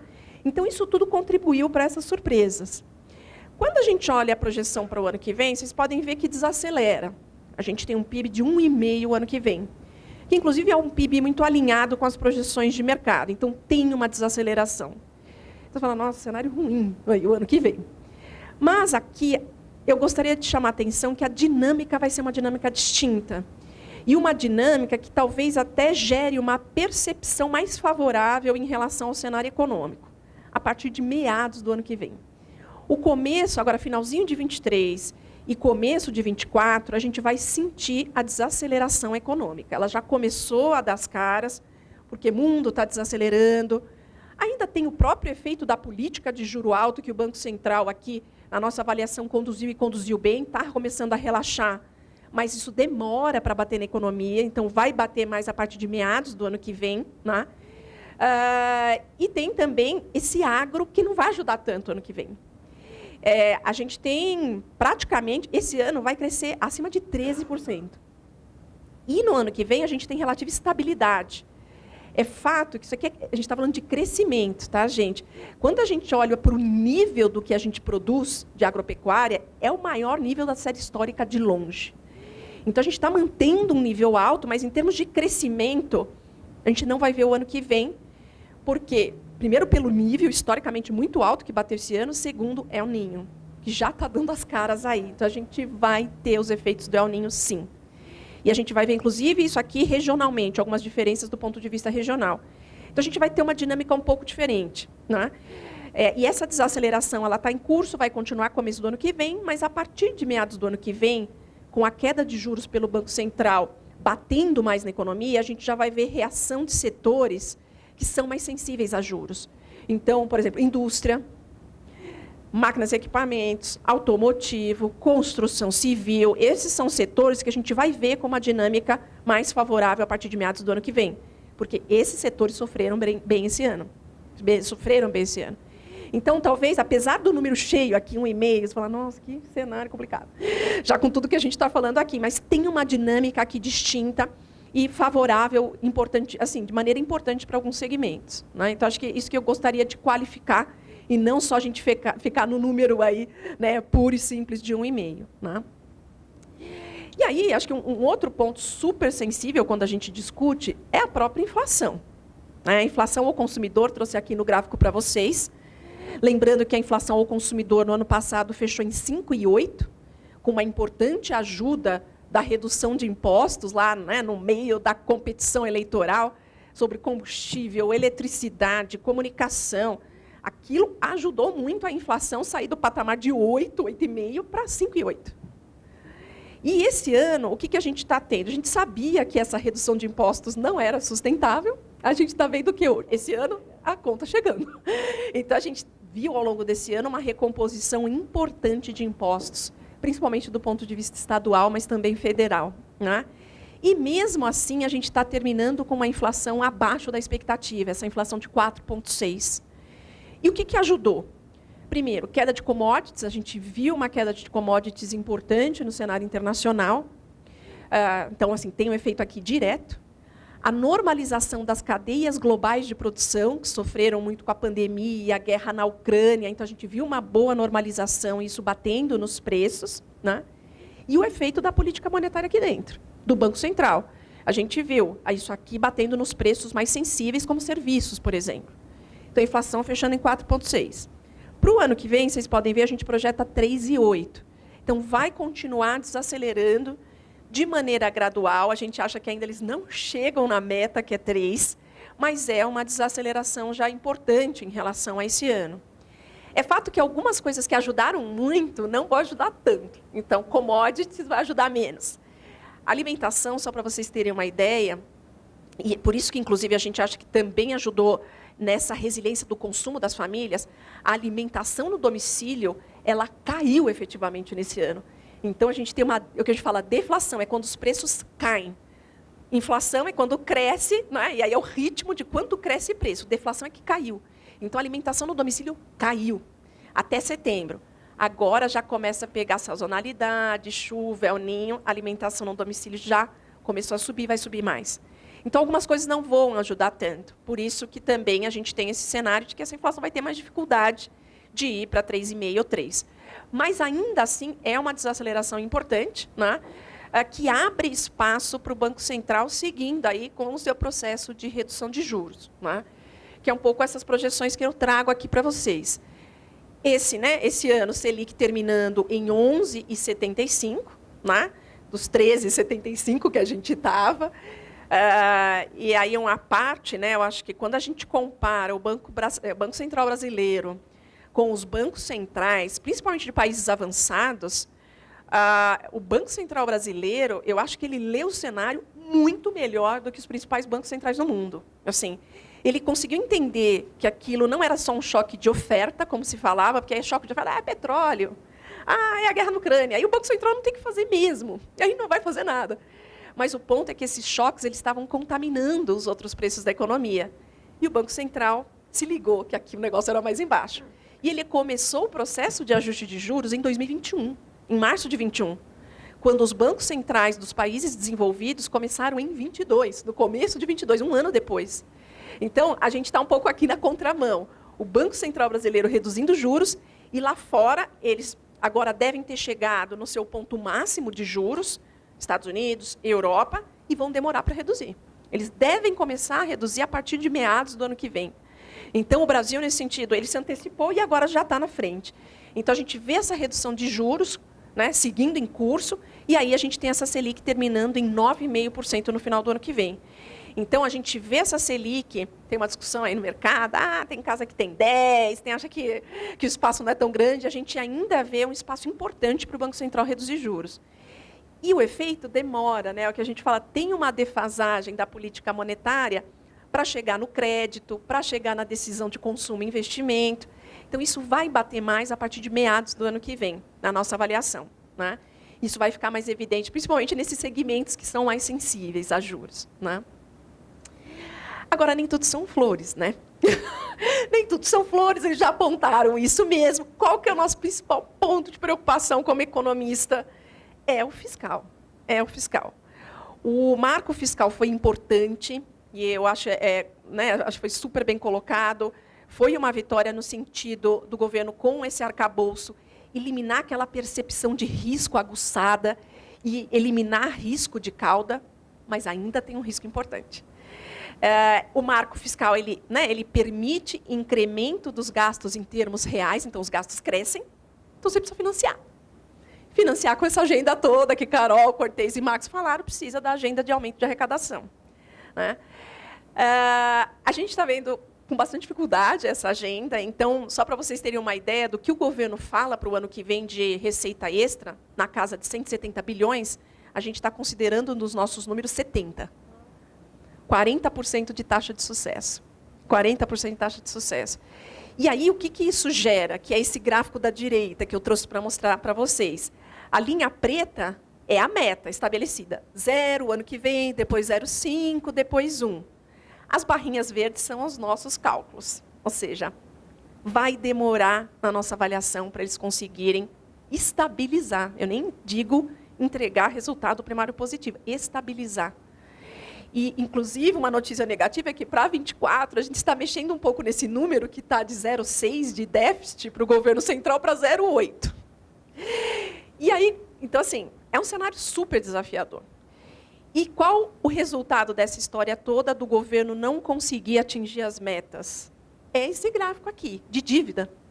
Olha o gráfico de dívida. Esse ano, já encerrando com a dívida em 75,5% do PIB, né, arredondando, e para o ano que vem a gente tem 79,5%. E com essa trajetória de déficit, a dívida é crescente. E ela chega aí no patamar de 88%.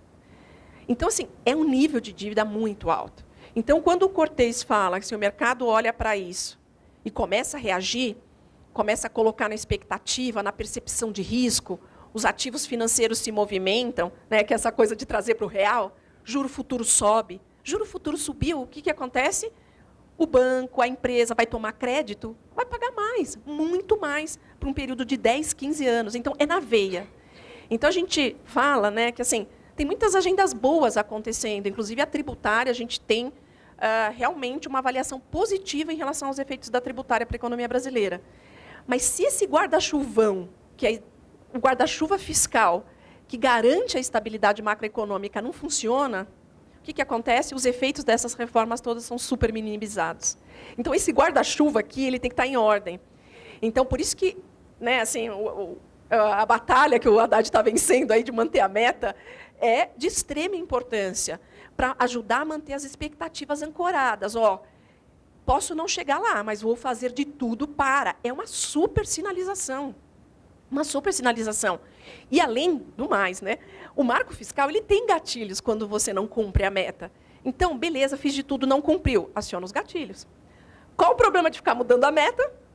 Você não faz, não direciona os esforços e os gatilhos nunca são acionados. Então, você não corrige. Por isso, a importância da manutenção da meta. Mas aí, né, Carol, Cortez, a gente acha que está difícil essa vida aí para o Haddad o ano que vem. Então, a gente acha que o risco é grande de mudar a meta. Né? Então, a gente já está trabalhando isso nas nossas projeções de que vai ser uma batalha muito complicada. Né? Então, esse é o ponto de extrema sensibilidade aqui, acho que é o principal risco, né? Esse guarda-chuvão da estabilidade macroeconômica. E aqui, quando a gente abre, né, regionalmente, você fala, tudo bem, a economia brasileira cresce 1,5% ano que vem, mas e as regiões? Tem regiões que crescem acima da média nacional e regiões que crescem um pouco abaixo da média nacional. Destaques positivos, Norte e Sudeste. Norte, né, com uma expectativa de 2%, e aqui é um efeito importante da indústria extrativa, principalmente minério de ferro. E Sudeste, também temos o peso da indústria extrativa, petróleo. A gente tem uma ajuda aqui de petróleo importante para Sudeste. E, além disso, o que o Sudeste também capta? Esse efeito que eu falei de juros para a indústria, batendo em automotivo, bens de capital, o Sudeste começa a captar isso mais porque é intenso nessas indústrias. Isso também bate no Sul.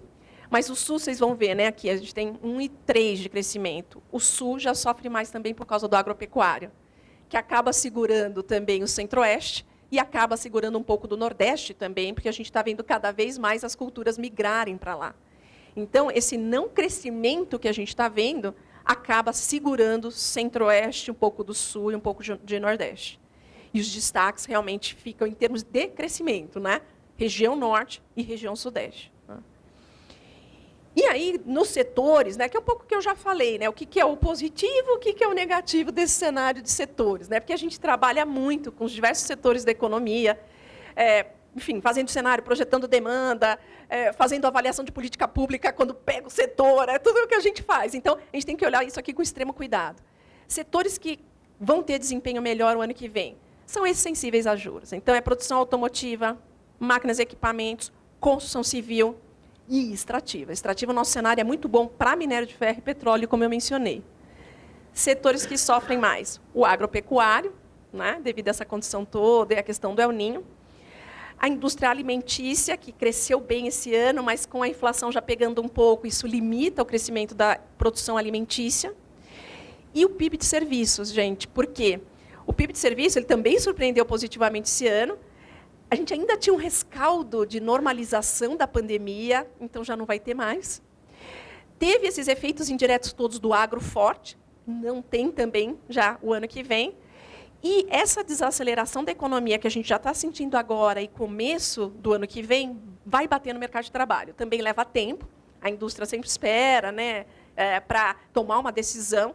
Isso vai bater um pouco no mercado de trabalho, e batendo um pouco no mercado de trabalho, limita também o consumo aí de serviços. Então, o segmento de serviços vai ser um também que tem um crescimento mais fraco ano que vem. Né?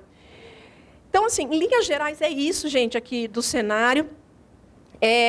Acho que só para pegar o ponto da reforma tributária, que eu não me aguento, assim, também, né, porque é uma reforma super importante. No início, a gente tinha reforma tributária no cenário mais otimista, mas não no cenário mais provável. Né? E aí saiu a reforma.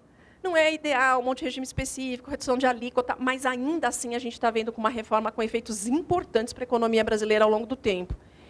Só para vocês terem uma ideia, em 10 anos, a gente aumentou o PIB em 4% em 10 anos com a incorporação da reforma tributária, né? Principalmente devido aos ganhos de produtividade que a gente avalia que a reforma vai trazer, com a manutenção dos seus pilares principais, né?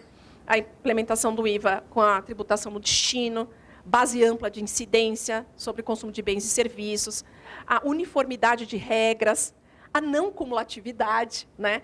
E acho que um ponto central é a desoneração de fato, né? Assim, de investimento e exportação. Isso traz um aumento expressivo de competitividade para os nossos produtos. Então, apesar de não ser ideal, não é? Mas o ponto é que a gente vê, mantidos esses moldes, a gente vê um impacto importante ao longo do tempo, mas já com efeitos no curto prazo, principalmente via canal de expectativa. A gente já começou a incorporar um efeitozinho mais a partir de 2025, depois de toda a lei complementar. Mas, assim, a agência de rating vai mudar rating no Brasil, porque o Brasil avançou numa reforma estrutural importante. Isso vai afetar a percepção dos agentes. Isso já vai bater na economia no curto prazo, mesmo com a reforma ainda bem no comecinho, porque ela tem uma transição longa. Então, o que a gente tem defendido é que vão aparecer efeitos também já no curto prazo. Né? Então, é isso, gente. No geral, aqui de econômica, eu fico à disposição aí para as perguntas. Poxa, muito obrigada, Ale, Rafa também, Marcos. Acho que abri novamente uma rodada aí, a Ale trouxe bastante informação importante. Se alguém quiser fazer alguma consideração também, se manifeste. Claro. Relacionado às campanhas. Não há dúvida que o ano de 2024 vai ser focado no fortalecimento das bases, nos municípios. Então, quando há uma dificuldade econômica, alguém tem que estar culpado. Então, a manutenção desse discurso de que o Lula, de fato, está pensando nas pessoas, e daí o Haddad vem falando para o mercado econômico, eu queria entender um pouquinho melhor como que, não sei se Cortez ou Alessandra, avalia esse impacto dentro do aspecto político e econômico. Outro fator que eu gostaria de entender é a influência da China. A gente está vendo uma implosão dentro do governo chinês, com o sumiço ou a demissão de alguns ministros, aí defesa, finanças, e a dificuldade mesmo de manutenção daquela governabilidade. E a gente percebe que o Lula está fazendo um movimento externo de uma relação internacional muito clara, e isso vai impactar diretamente, porque nós temos vários acordos, inclusive no agro, vários acordos de exportação e importação, enfim. A gente tem um mercado muito claro com o chinês. E o Milei, né, que também vem numa discussão muito disruptiva, querendo quebrar essa questão com o Brasil, do relacionamento com o Brasil e o Mercosul, e como isso vai afetar as nossas relações aqui na América Latina, na América do Sul, enfim. Então, acho que seriam esses 3 pontos que eu gostaria de ouvir a percepção de vocês. Haddad / Lula para 2024, ambientes municipais, China e Argentina. Obrigada. Vocês querem começar com Haddad e Lula, política, Não, imagina. A minha leitura, a relação Haddad e Lula, na verdade, a vida do Haddad acho que fica um pouco mais difícil. Eu até tomara que você tenha razão, mas que essa agenda definida seja uma agenda que fique protegida de um movimento político que eu acho que esse custo, né, porque como a gente não resolve, qual que é a linha do raciocínio? Como a gente não resolve o problema fiscal agora, ainda vai sobrar um caldo dessa necessidade de encontrar a arrecadação para frente, né? Para tentar se aproximar daquilo que o governo tinha sinalizado. Então, tendo esse cenário, eu só consigo ver essa relação ficando difícil, porque é aumento de carga. Isso tem muito difícil não passar, se aprovar no país. Então, possivelmente vai vir o veto. Se não vier o veto, né, precisa vir uma proposta alternativa. Em algum momento vai entrar a discussão, em tese, deveria entrar a discussão da renda, sinalizado pelo governo. Vai ser, de novo, um choque que eu acho que deixa uma posição mais incômoda, além do fato de ter uma rivalidade dentro do próprio PT em relação ao ministro Haddad. E chegando no próximo ano eleitoral, Lula sabe que precisa dar alguma boa notícia. A última pesquisa da Atlas já deu o ruim e péssimo, é quase empatado, mas o ruim e péssimo acima do ótimo e bom, como desempenho do governo. Então, também não é propriamente um capital político dos maiores. Eu não consigo ver essa questão não ficando num terreno sempre com algum nível de tensão. Até concordo, e por isso que o nosso cenário continua de juros caindo, continua de acomodação, porque, em alguma medida, é bom que se tenha algum controle da força do governo. O problema é que, para o fiscal, é que é um pouco mais delicado. A Argentina, acho que o acordo Mercosul-União Europeia está realmente muito difícil de sair. Já estava antes e agora ficou ainda mais.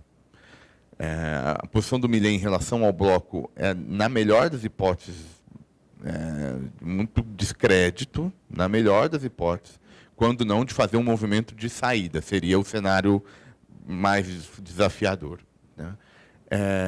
Alguns países menores, Uruguai, Paraguai, sobretudo, optam e provavelmente vão optar por alguma coisa bilateral que libere um pouco do tipo de conflito que é entre 2 blocos. Então, tem problema doméstico. Eu não estou dizendo que vai ser um cenário de muito conflito, mas acho pouco provável acomodar, porque a Argentina tem uma agenda econômica super delicada também. Então, eu vejo com alguma preocupação. Mas vejo também preocupação na Europa. Esse é o problema. A Europa não está nada num ambiente positivo para aprovar acordo nenhum. Vai ter eleição no Parlamento Europeu agora, salvo alguma mudança, a gente vai ter 2 grupos de oposição a acordos comerciais. Um meio da esquerda, que é um grupo que tem que apertar mais no ambiental. Né? E aí aqui o do outro lado, que é alguma contrapartida, que é fundo. Então tem aí a fazer um acordo com o Milei, que é uma figura vista também, coisa mais difícil de vender. E a oposição do lado mais nacionalista mesmo, conservador, por conta da questão da imigração. Na Europa, acho que para mim a questão o divisor de águas é assim, o quanto a agenda de imigração vai bater na agenda econômica. Se for um cenário tipo Giorgia Meloni na Itália, que para a agenda de imigração é mais dura, mas tem acompanhado a agenda europeia quase sempre, acho que aí tudo bem. E se for isso, tem estabilidade, mas acomoda. O problema é se não. Se o problema da imigração contaminar a agenda econômica. Teve uma eleição agora na Holanda, que esqueci o nome do sujeito, Gertz, alguma coisa que daqui a pouco eu lembro. Em alguma medida, a campanha não entra marcada por islamofobia. Se isso vai pegando na agenda econômica, é muito difícil de aquilo ficar de pé. Então, acordo Mercosul-União Europeia, para além do problema da Argentina, acho que tem essa dinâmica política que a gente vê com algum cuidado. Isso, deixa eu pegar aqui a questão de China, né? De fato, a gente vê um ambiente de concentração de poder, né, em torno de Xi Jinping, e as dificuldades, né, dessa organização. Qual o problema disso? Erros de agenda, né? Principalmente olhando aqui para a minha seara, que é a agenda econômica. Porque a China ela já tem desafios muito grandes, desafios estruturais, inclusive, demografia que ajudou muito já não ajuda mais, né? Um modelo muito baseado em investimento, construção de capacidade, gerando crescimento, que a gente vê com muita ociosidade, vários investimentos com ociosidade, ou seja, não dá para continuar fazendo, e uma crise imobiliária tremenda. Então, assim, tem questões importantes, além da questão climática, né? Eles têm metas ambiciosas de redução de emissão de gases poluentes, que tem que implementar essa agenda. Então, tem questões importantes. Então, acho que o risco disso tudo é risco de diagnóstico e risco realmente de implementação na agenda econômica. E aí, o que a gente tem discutido, o nosso cenário é um cenário de desaceleração de China. A China crescendo cada vez menos. Esse ano cresce 5,2%, o ano que vem a gente já tem 4,5%. E depois vai migrando para 4% ao longo do tempo. Tudo bem que 4 em cima daquele gigante ainda é uma economia que mais contribui para o crescimento global, mas é de perda de dinamismo. Agora, qual que é o risco dessa agenda? É perder a mão. Então, erros levando a uma desaceleração abrupta, que é o tal do hard landing, né? Desacelera abruptamente. Esse é um cenário que, para o mundo, é horrível, especificamente para o Brasil, que China hoje é o nosso primeiro parceiro comercial. E principalmente de commodities, né? Commodities agropecuárias e commodities metálicas. Então, esse é um cenário que a gente vê com um risco grande, especificamente aqui para a gente. A gente já está sentindo um pouco desse cenário, mas ainda, né, assim, batendo em commodities, essa questão de demanda, jogando o preço para baixo, a gente já está sentindo. Mas um problema desse se materializando, principalmente é que metálicas sofrem mais que agropecuários, certamente, é um cenário ruim. Né? É um cenário ruim. Agora, essa ligação, né, de Brasil e China alinhado, China é o nosso primeiro parceiro comercial, mas assim, tem alguns dilemas grandes. Assim, só para pegar um dilema da indústria do aço. Né? O que a gente exporta minério, porque o nosso minério é de melhor qualidade e é menos poluente. Aí eles lá ativam sua indústria siderúrgica. E como a economia doméstica está fraca, o que eles estão fazendo com esse aço? Inundando o mundo. Estados Unidos e Europa já subiram barreiras pesadas. Né? Tipo, aqui não entra. O Brasil, não. E aqui a gente já começa a entrar nos dilemas. Será que o Brasil, porque a indústria do aço aqui está apanhando, e a China vai continuar fazendo, inclusive o ano que vem, vai continuar fazendo, ela vai inundar o resto do mundo, e aqui principalmente os países da América Latina, que tem a barreira mais baixa. Mas será que o Lula vai comprar essa briga com esse alinhamento? Porque os demais países todos estão subindo proteção, porque realmente não é uma competição justa, além disso tudo. Mas só para evidenciar um dilema, eu acho que não. Eu acho que o Lula não vai comprar essa briga. Né? Não vai comprar essa briga com a China. Mas, por exemplo, o segmento do aço tem um impacto tremendo, assim, de realmente desmobilização de investimento. Né? Então, assim, eu acho que a gente tem riscos, mas, ao mesmo tempo, algumas atitudes que talvez fizessem sentido mesmo serem tomadas, como essa questão do aço, acho que o Lula não vai tomar devido a esse alinhamento. Né? Aqui eu posso fazer só 2 comentários assim. Desculpe. Em relação à China, há uma preocupação muito grande da indústria, do ponto de vista de... Há uma expectativa que a China tem um estoque muito grande de matérias e que vai começar a desovar isso a preços muito baixos que podem interferir no crescimento na indústria brasileira. Então, a preocupação real. Em relação à relação Haddad e Lula, aí eu vou falar um pouco até de conhecimento. Como é que pensa a cabeça do Lula? O Lula reconhece a importância do fiscal e reconhece a importância do Haddad nesse processo. Mas, assim, a Haddad não adianta chegar para o Lula e dizer, olha, não tem dinheiro para os programas sociais, não tem dinheiro para Minha Casa Minha Vida, não, esqueça. Então, assim, o ajuste fiscal, ele vai até ao limite que não prejudique aquilo que o Lula, eu falo Lula, não falo do governo, entende onde deve se gastar dinheiro. Então, assim, crescimento, a valorização do salário mínimo, ele não abre mão. Programas sociais, não abre mão. E aquilo que entende, e aí fala Minha Casa Minha Vida, porque o Lula entende que a construção civil é um crescimento mais rápido, que pega, por exemplo, um setor que mais dificuldade de qualificação de obra, que é um emprego mais rápido. Então, isso não tem. Só que, ao mesmo tempo, qual é a alternativa para o Haddad? Dentro do PT, talvez o Mercadante, que esteja muito bem no BNDES, mas com alto risco para a economia. O outro seria a Alckmin, que aí também não mudaria muito a visão fiscal. O terceiro é buscar fora, e buscar fora tem que ser alguém do mercado, que também não mudaria. Por isso que eu acho que esse casamento é um casamento que tende a durar, sendo que o Haddad vai pressionar para a questão fiscal o mais possível, mas o Lula vai impor também uma agenda que também a Haddad terá que ter inteligência para ter essa flexibilização. Então, é o cenário que eu vejo, pelo que eu conheço, principalmente do presidente Lula, no que diz respeito àquilo que é importante para ele, não abre mão.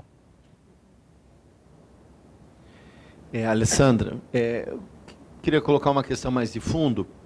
Naquele teu gráfico lá maravilhoso sobre a questão da meta fiscal, né, e do endividamento público, uma discussão que foi, vamos dizer, superada ou implementada, principalmente para os Estados Unidos e para a Europa, de uma forma geral, é uma mudança de patamar do endividamento público. Né? Aí são os desenvolvimentistas, keynesianos e etc., né, que tem essa história.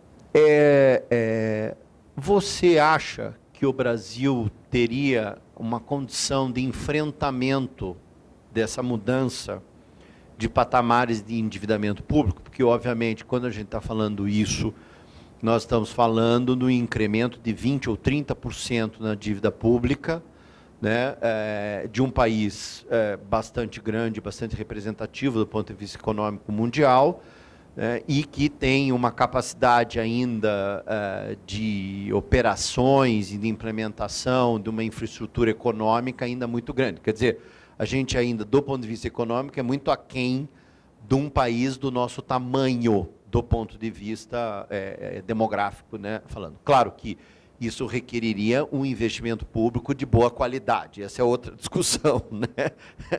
O que foi que os americanos fizeram e o que os europeus fizeram, de uma forma geral, né? Mas você acha que esse enfrentamento, uma mudança de patamar acima de 100%, 120%, de forma estrutural, não desse pouquinho em pouquinho, porque a gente vai engolindo o endividamento e não consegue mudar a realidade brasileira, né? Os americanos e os europeus não fizeram isso, eles fizeram grandes mudanças de patamar e de endividamento, inclusive com a União Europeia, né? Vários países, Portugal, Espanha, são fortemente caracterizados por isso, né? Que eram países muito aquém do padrão alemão, do padrão francês, e etc. Só para fazer uma comparação básica aí. Mas você acha que esse é um enfrentamento possível? É perfeito esse ponto, porque, no fundo, assim, a gente está indo para um mundo de maior endividamento. Esse, sem sombra de dúvida. Só para pegar o caso americano, os números são impressionantes. Assim, esse ano, os Estados Unidos deve fechar com dívida na casa de 100, e lá para 2050, o CBO deles, que é a nossa IFE aqui, né, projeta endividamento na casa de 180% do PIB para os Estados Unidos. Então, e por quê? Hoje a dívida é maior e os juros lá são mais altos. E vão ficar mais altos. Essa é a nossa avaliação. Então, eles estão com uma dinâmica de dívida muito complicada. A Europa também. A gente tem diferença entre países que são mais gastadores, menos gastadores, mas mesmo a Europa. Então, a gente está indo para um mundo realmente de endividamento maior. Agora, como fica o Brasil nessa história? O Brasil consegue aguentar o endividamento maior? Eu acho que consegue, mas depende um pouco desse nível. E esse cenário que eu mostrei aqui, que é um cenário que, no fundo, a dívida se aproxima de 90, e se a gente estiver correto com as projeções, estabiliza. E já depois de um período de 10 anos, começa a cair devagarzinho. Então, o investidor ele já tem um sinal de que, olha, isso aqui aumenta, mas eu tenho a previsibilidade de que, ó, em algum momento, isso aqui vai caindo devagarzinho. Isso é que é fundamental. Isso é que garantiria a gente viver com um nível de dívida de 90% nesse mundo, que é um mundo de endividamento maior. Agora, qual que é o risco dessa história? É a gente subir dívida e não dar esse sinal para o investidor de que, olha, lá na frente eu estabilizo e reduzo. Porque se ele começa a ver uma dinâmica crescente, ele fala, tudo bem, Estados Unidos 180, eu aguento ainda com risco. Brasil, com 120, com esse nível de juros e a maturidade, porque nós temos um prazo de maturidade da dívida menor, não, aqui tem risco muito grande. Então, eu acho que esse sinal para o futuro, daí a importância do trabalho do Haddad, gerar essa expectativa, porque aí eu estou ancorando expectativa, né? É fundamental para dar para o investidor esse caminho. Não, ok, isso aqui é sustentável, eles vão conseguir arcar. Se não, numa dinâmica dessa, não, esse país é muito arriscado, não é Estados Unidos, com esse nível de juros e maturidade. Né? Então, eu acho que tem esse grau aqui. Né? Só puxar essa discussão de dívida para um problema que a gente estava comentando de mundo mais difícil e tal. O argumento de que pode ter tensão aqui e acolá, mas a coisa não vai sair do controle nesse confronto entre Estados Unidos e China, né, que tem tomado posições diferentes em quase todos os fóruns, vem um pouco dessa relação aí que a Alessandra está comentando. Se essa dívida americana vai para o patamar que ela vai, alguém precisa comprar isso. E quem compra muito isso? O chinês. Né? Então, é essa relação de dependência dos Estados Unidos por um modelo de crescimento deficitário, mas que consegue se financiar porque eles são o porto seguro do mundo, moeda de segurança, então eles ganham meio nas duas pontas, né? Porque o dólar, todo mundo corre para o dólar, todo mundo correndo para o dólar, acaba meio ajudando, mesmo que ele tenha sido o causador do problema. Então é uma situação meio privilegiada, que não é todo mundo que consegue. Então, uma boa parte dessa dívida está na mão da China.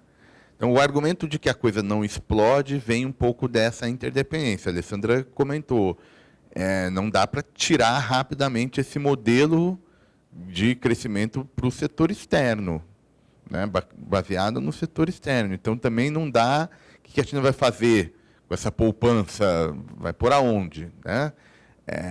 Então, vem daí um cenário de que a coisa não sai do lugar pensando nas grandes movimentações geopolíticas. E aí o que você teria nesse mundo é um mundo de muito conflito não resolvido, mas que não ganha a proporção e essa escala de gerar mudanças muito bruscas. O que nós estamos falando aqui? Invasão da China em Taiwan, e aí uma resposta americana, um envolvimento direto dos Estados Unidos no conflito Israel-Hamas, enfim, no Oriente Médio. Então, essas coisas vão ficando tensas, mas não ganham essas entradas, por conta dessa interdependência econômica. Agora, é uma percepção de rivalidade dada. Assim, ganhe Trump, mantenha o Biden, a China, paradoxalmente, é percebida como adversária, mesmo tendo essa dependência do ponto de vista de quem paga essa dívida americana, né? Se vai chegar a esse patamar, alguém precisa estar financiando isso, né? Então, é daí que vem essa leitura geopolítica de controle, vem dessa questão do endividamento. Quer falar mais? Mas é por isso que o juro vai ficar mais caro, mais alto nos Estados Unidos daqui para frente, porque é isso, assim, com esse nível de dívida, o investidor vai querer mais juro para financiar o país. Então, por isso que o equilíbrio que a gente vê é endividamento maior e juros maior no mundo e também crescimento global menor em relação ao que a gente tinha no pré-pandemia. Essas são as consequências, aqui só para fechar. Então, vai custar. Alessandra, uma dúvida que eu tenho aqui, que eu acho que você pode responder super bem. Eu queria saber como o mercado enxerga, né, as fraquezas que a gente tem em Brasília diante do que pode trazer de problemas econômicos, né? Como, por exemplo, a possibilidade da gente não ter um equilíbrio fiscal se acontecer o que o Marcos estava falando, o Lula chegar e dizer, olha, aqui é o limite, Haddad, você vai ter que mexer em outro canto, e ele não conseguir fazer isso, né? E o outro fato, e que para mim é o mais preocupante, é que o governo não tem um Congresso simpático aos seus projetos. Ele tem que negociar na margem em tudo. E está sempre muito difícil, porque cada vez mais a gente, não é que a gente tem uma direita, é que a gente tem um centrão fisiológico, cobrando uma conta cada vez mais alta. O Centrão agora tomou conta da Caixa. Daqui a pouco ele toma conta de outra coisa, né? A gente sabe que quem vai ser o próximo presidente do Senado. A gente sabe que é o Davi Alcolumbre. Mas a gente não sabe quem vai ser o próximo presidente da Câmara. E pode ser que a gente tenha políticos fisiológicos que fiquem cobrando uma conta cada vez mais alta que bata no problema fiscal. Então, na verdade, eles estão interligados.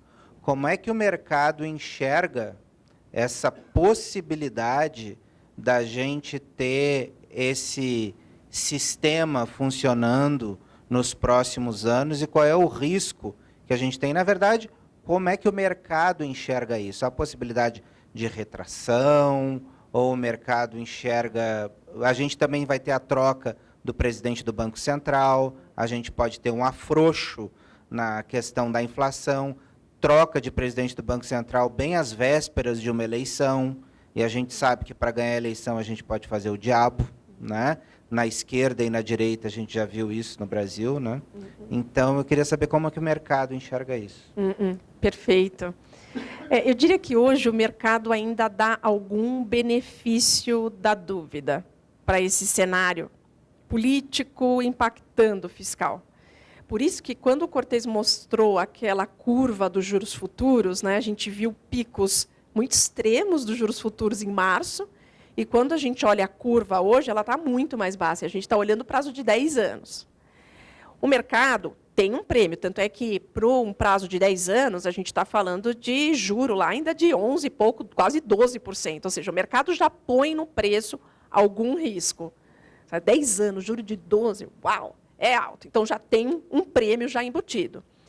Caso esse cenário, que no fundo bate no fiscal, né, numa irresponsabilidade maior no fiscal, o que ele vai fazer? Ele já reage imediatamente. Então, aquela curva futura que caiu, ela vai subir. Câmbio vai depreciar, bolsa vai cair. Assim, de imediato. Então, hoje ainda tem algum benefício da dúvida. E mercado é assim mesmo. Ele precisa ter algumas coisas mais concretas para ir precificando aquilo. Então, por isso que eu vejo dessa forma. Agora, qualquer sinal de irresponsabilidade maior, a gente vai ter esses efeitos nos ativos e na confiança dos agentes. Por isso que isso chega na economia tão rápido. Imagina, juro futuro indo para aquele nível e a empresa tendo que tomar uma decisão de investimento, eu me financio com esse juro? Não vamos financiar. Então, isso já bate diretamente em atividade econômica. Aí a gente entra naquele círculo vicioso negativo, né? Ativos reagindo negativamente, Aí bate em decisão de consumo e investimento, PIB para baixo, mercado de trabalho para baixo, popularidade para baixo. Né? Então, vai. Então eu vejo que ainda tem um benefício da dúvida, pelo arcabouço fiscal, pela interpretação do Haddad, está fazendo um papel muito importante, que eu acho que na cabeça do mercado financeiro, e mesmo da gente aqui, tá? Que a gente não é mercado, a gente é consultoria econômica, mas assim, o Haddad foi uma surpresa muito boa. O Haddad foi uma surpresa muito boa. Então, isso gera alguma ancoragem das expectativas. Né? Agora, vamos ver aí os próximos passos. Acho que se o Haddad ganhar a batalha aí da meta, ele mantém essas expectativas aí bem ancoradas. Né? Não sei se do ponto de vista político vocês querem acrescentar algum ponto. Bom, gente, a gente chegou no nosso horário aqui também. Queria só agradecer mais uma vez a presença de todos vocês. É uma alegria estar concluindo o ano aqui, já pensando, olhando para o futuro. Agradecer mais uma vez a Consultoria Tendências. A gente ficou muito animada com a aproximação de vocês. A gente realmente espera que esse seja o primeiro de muitos eventos e ações em conjunto que a gente possa realizar. Vou passar a palavra rapidamente aqui para a gente concluir, mas já deixo aqui meu muito obrigada e um até logo para todos vocês.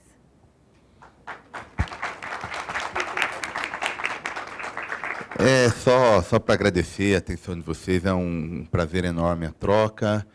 Vou mudar o voo, porque aparentemente tem festa sexta-feira, isso não foi coisa, vamos mudar o voo. Enfim, muito obrigado mesmo, viu, gente? Um bom ano, um bom Natal para todo mundo, e 24 certamente estaremos juntos. Obrigada, Carol. Eu também gostaria de agradecer muito essa troca, essa conversa. Para a gente também é super importante para ter, sabe, o que é ponto de preocupação, porque a gente também reflete, faz algumas digestões adicionais. Então, é uma conversa muito, enfim, né, que gera frutos. E aqui, mais uma vez, agradecer a parceria aqui da Brig. Certamente será o primeiro de vários. E estamos à disposição, tudo que vocês precisarem, do ponto de vista mais econômico e político, aí é mais a nossa seara. Muito obrigada. Eu acho que assim, importante de vocês é a linguagem que vocês trazem, né? Vocês falam de economia, mas falam de economia de uma forma que fica mais fácil o entendimento. E eu acho que a ideia de casar, Carol, economia e política, ela é muito bom, porque isso tem tudo a ver, né? Então, a economia influencia a política e a política influencia a economia. Então, eu acho que vocês estão de parabéns.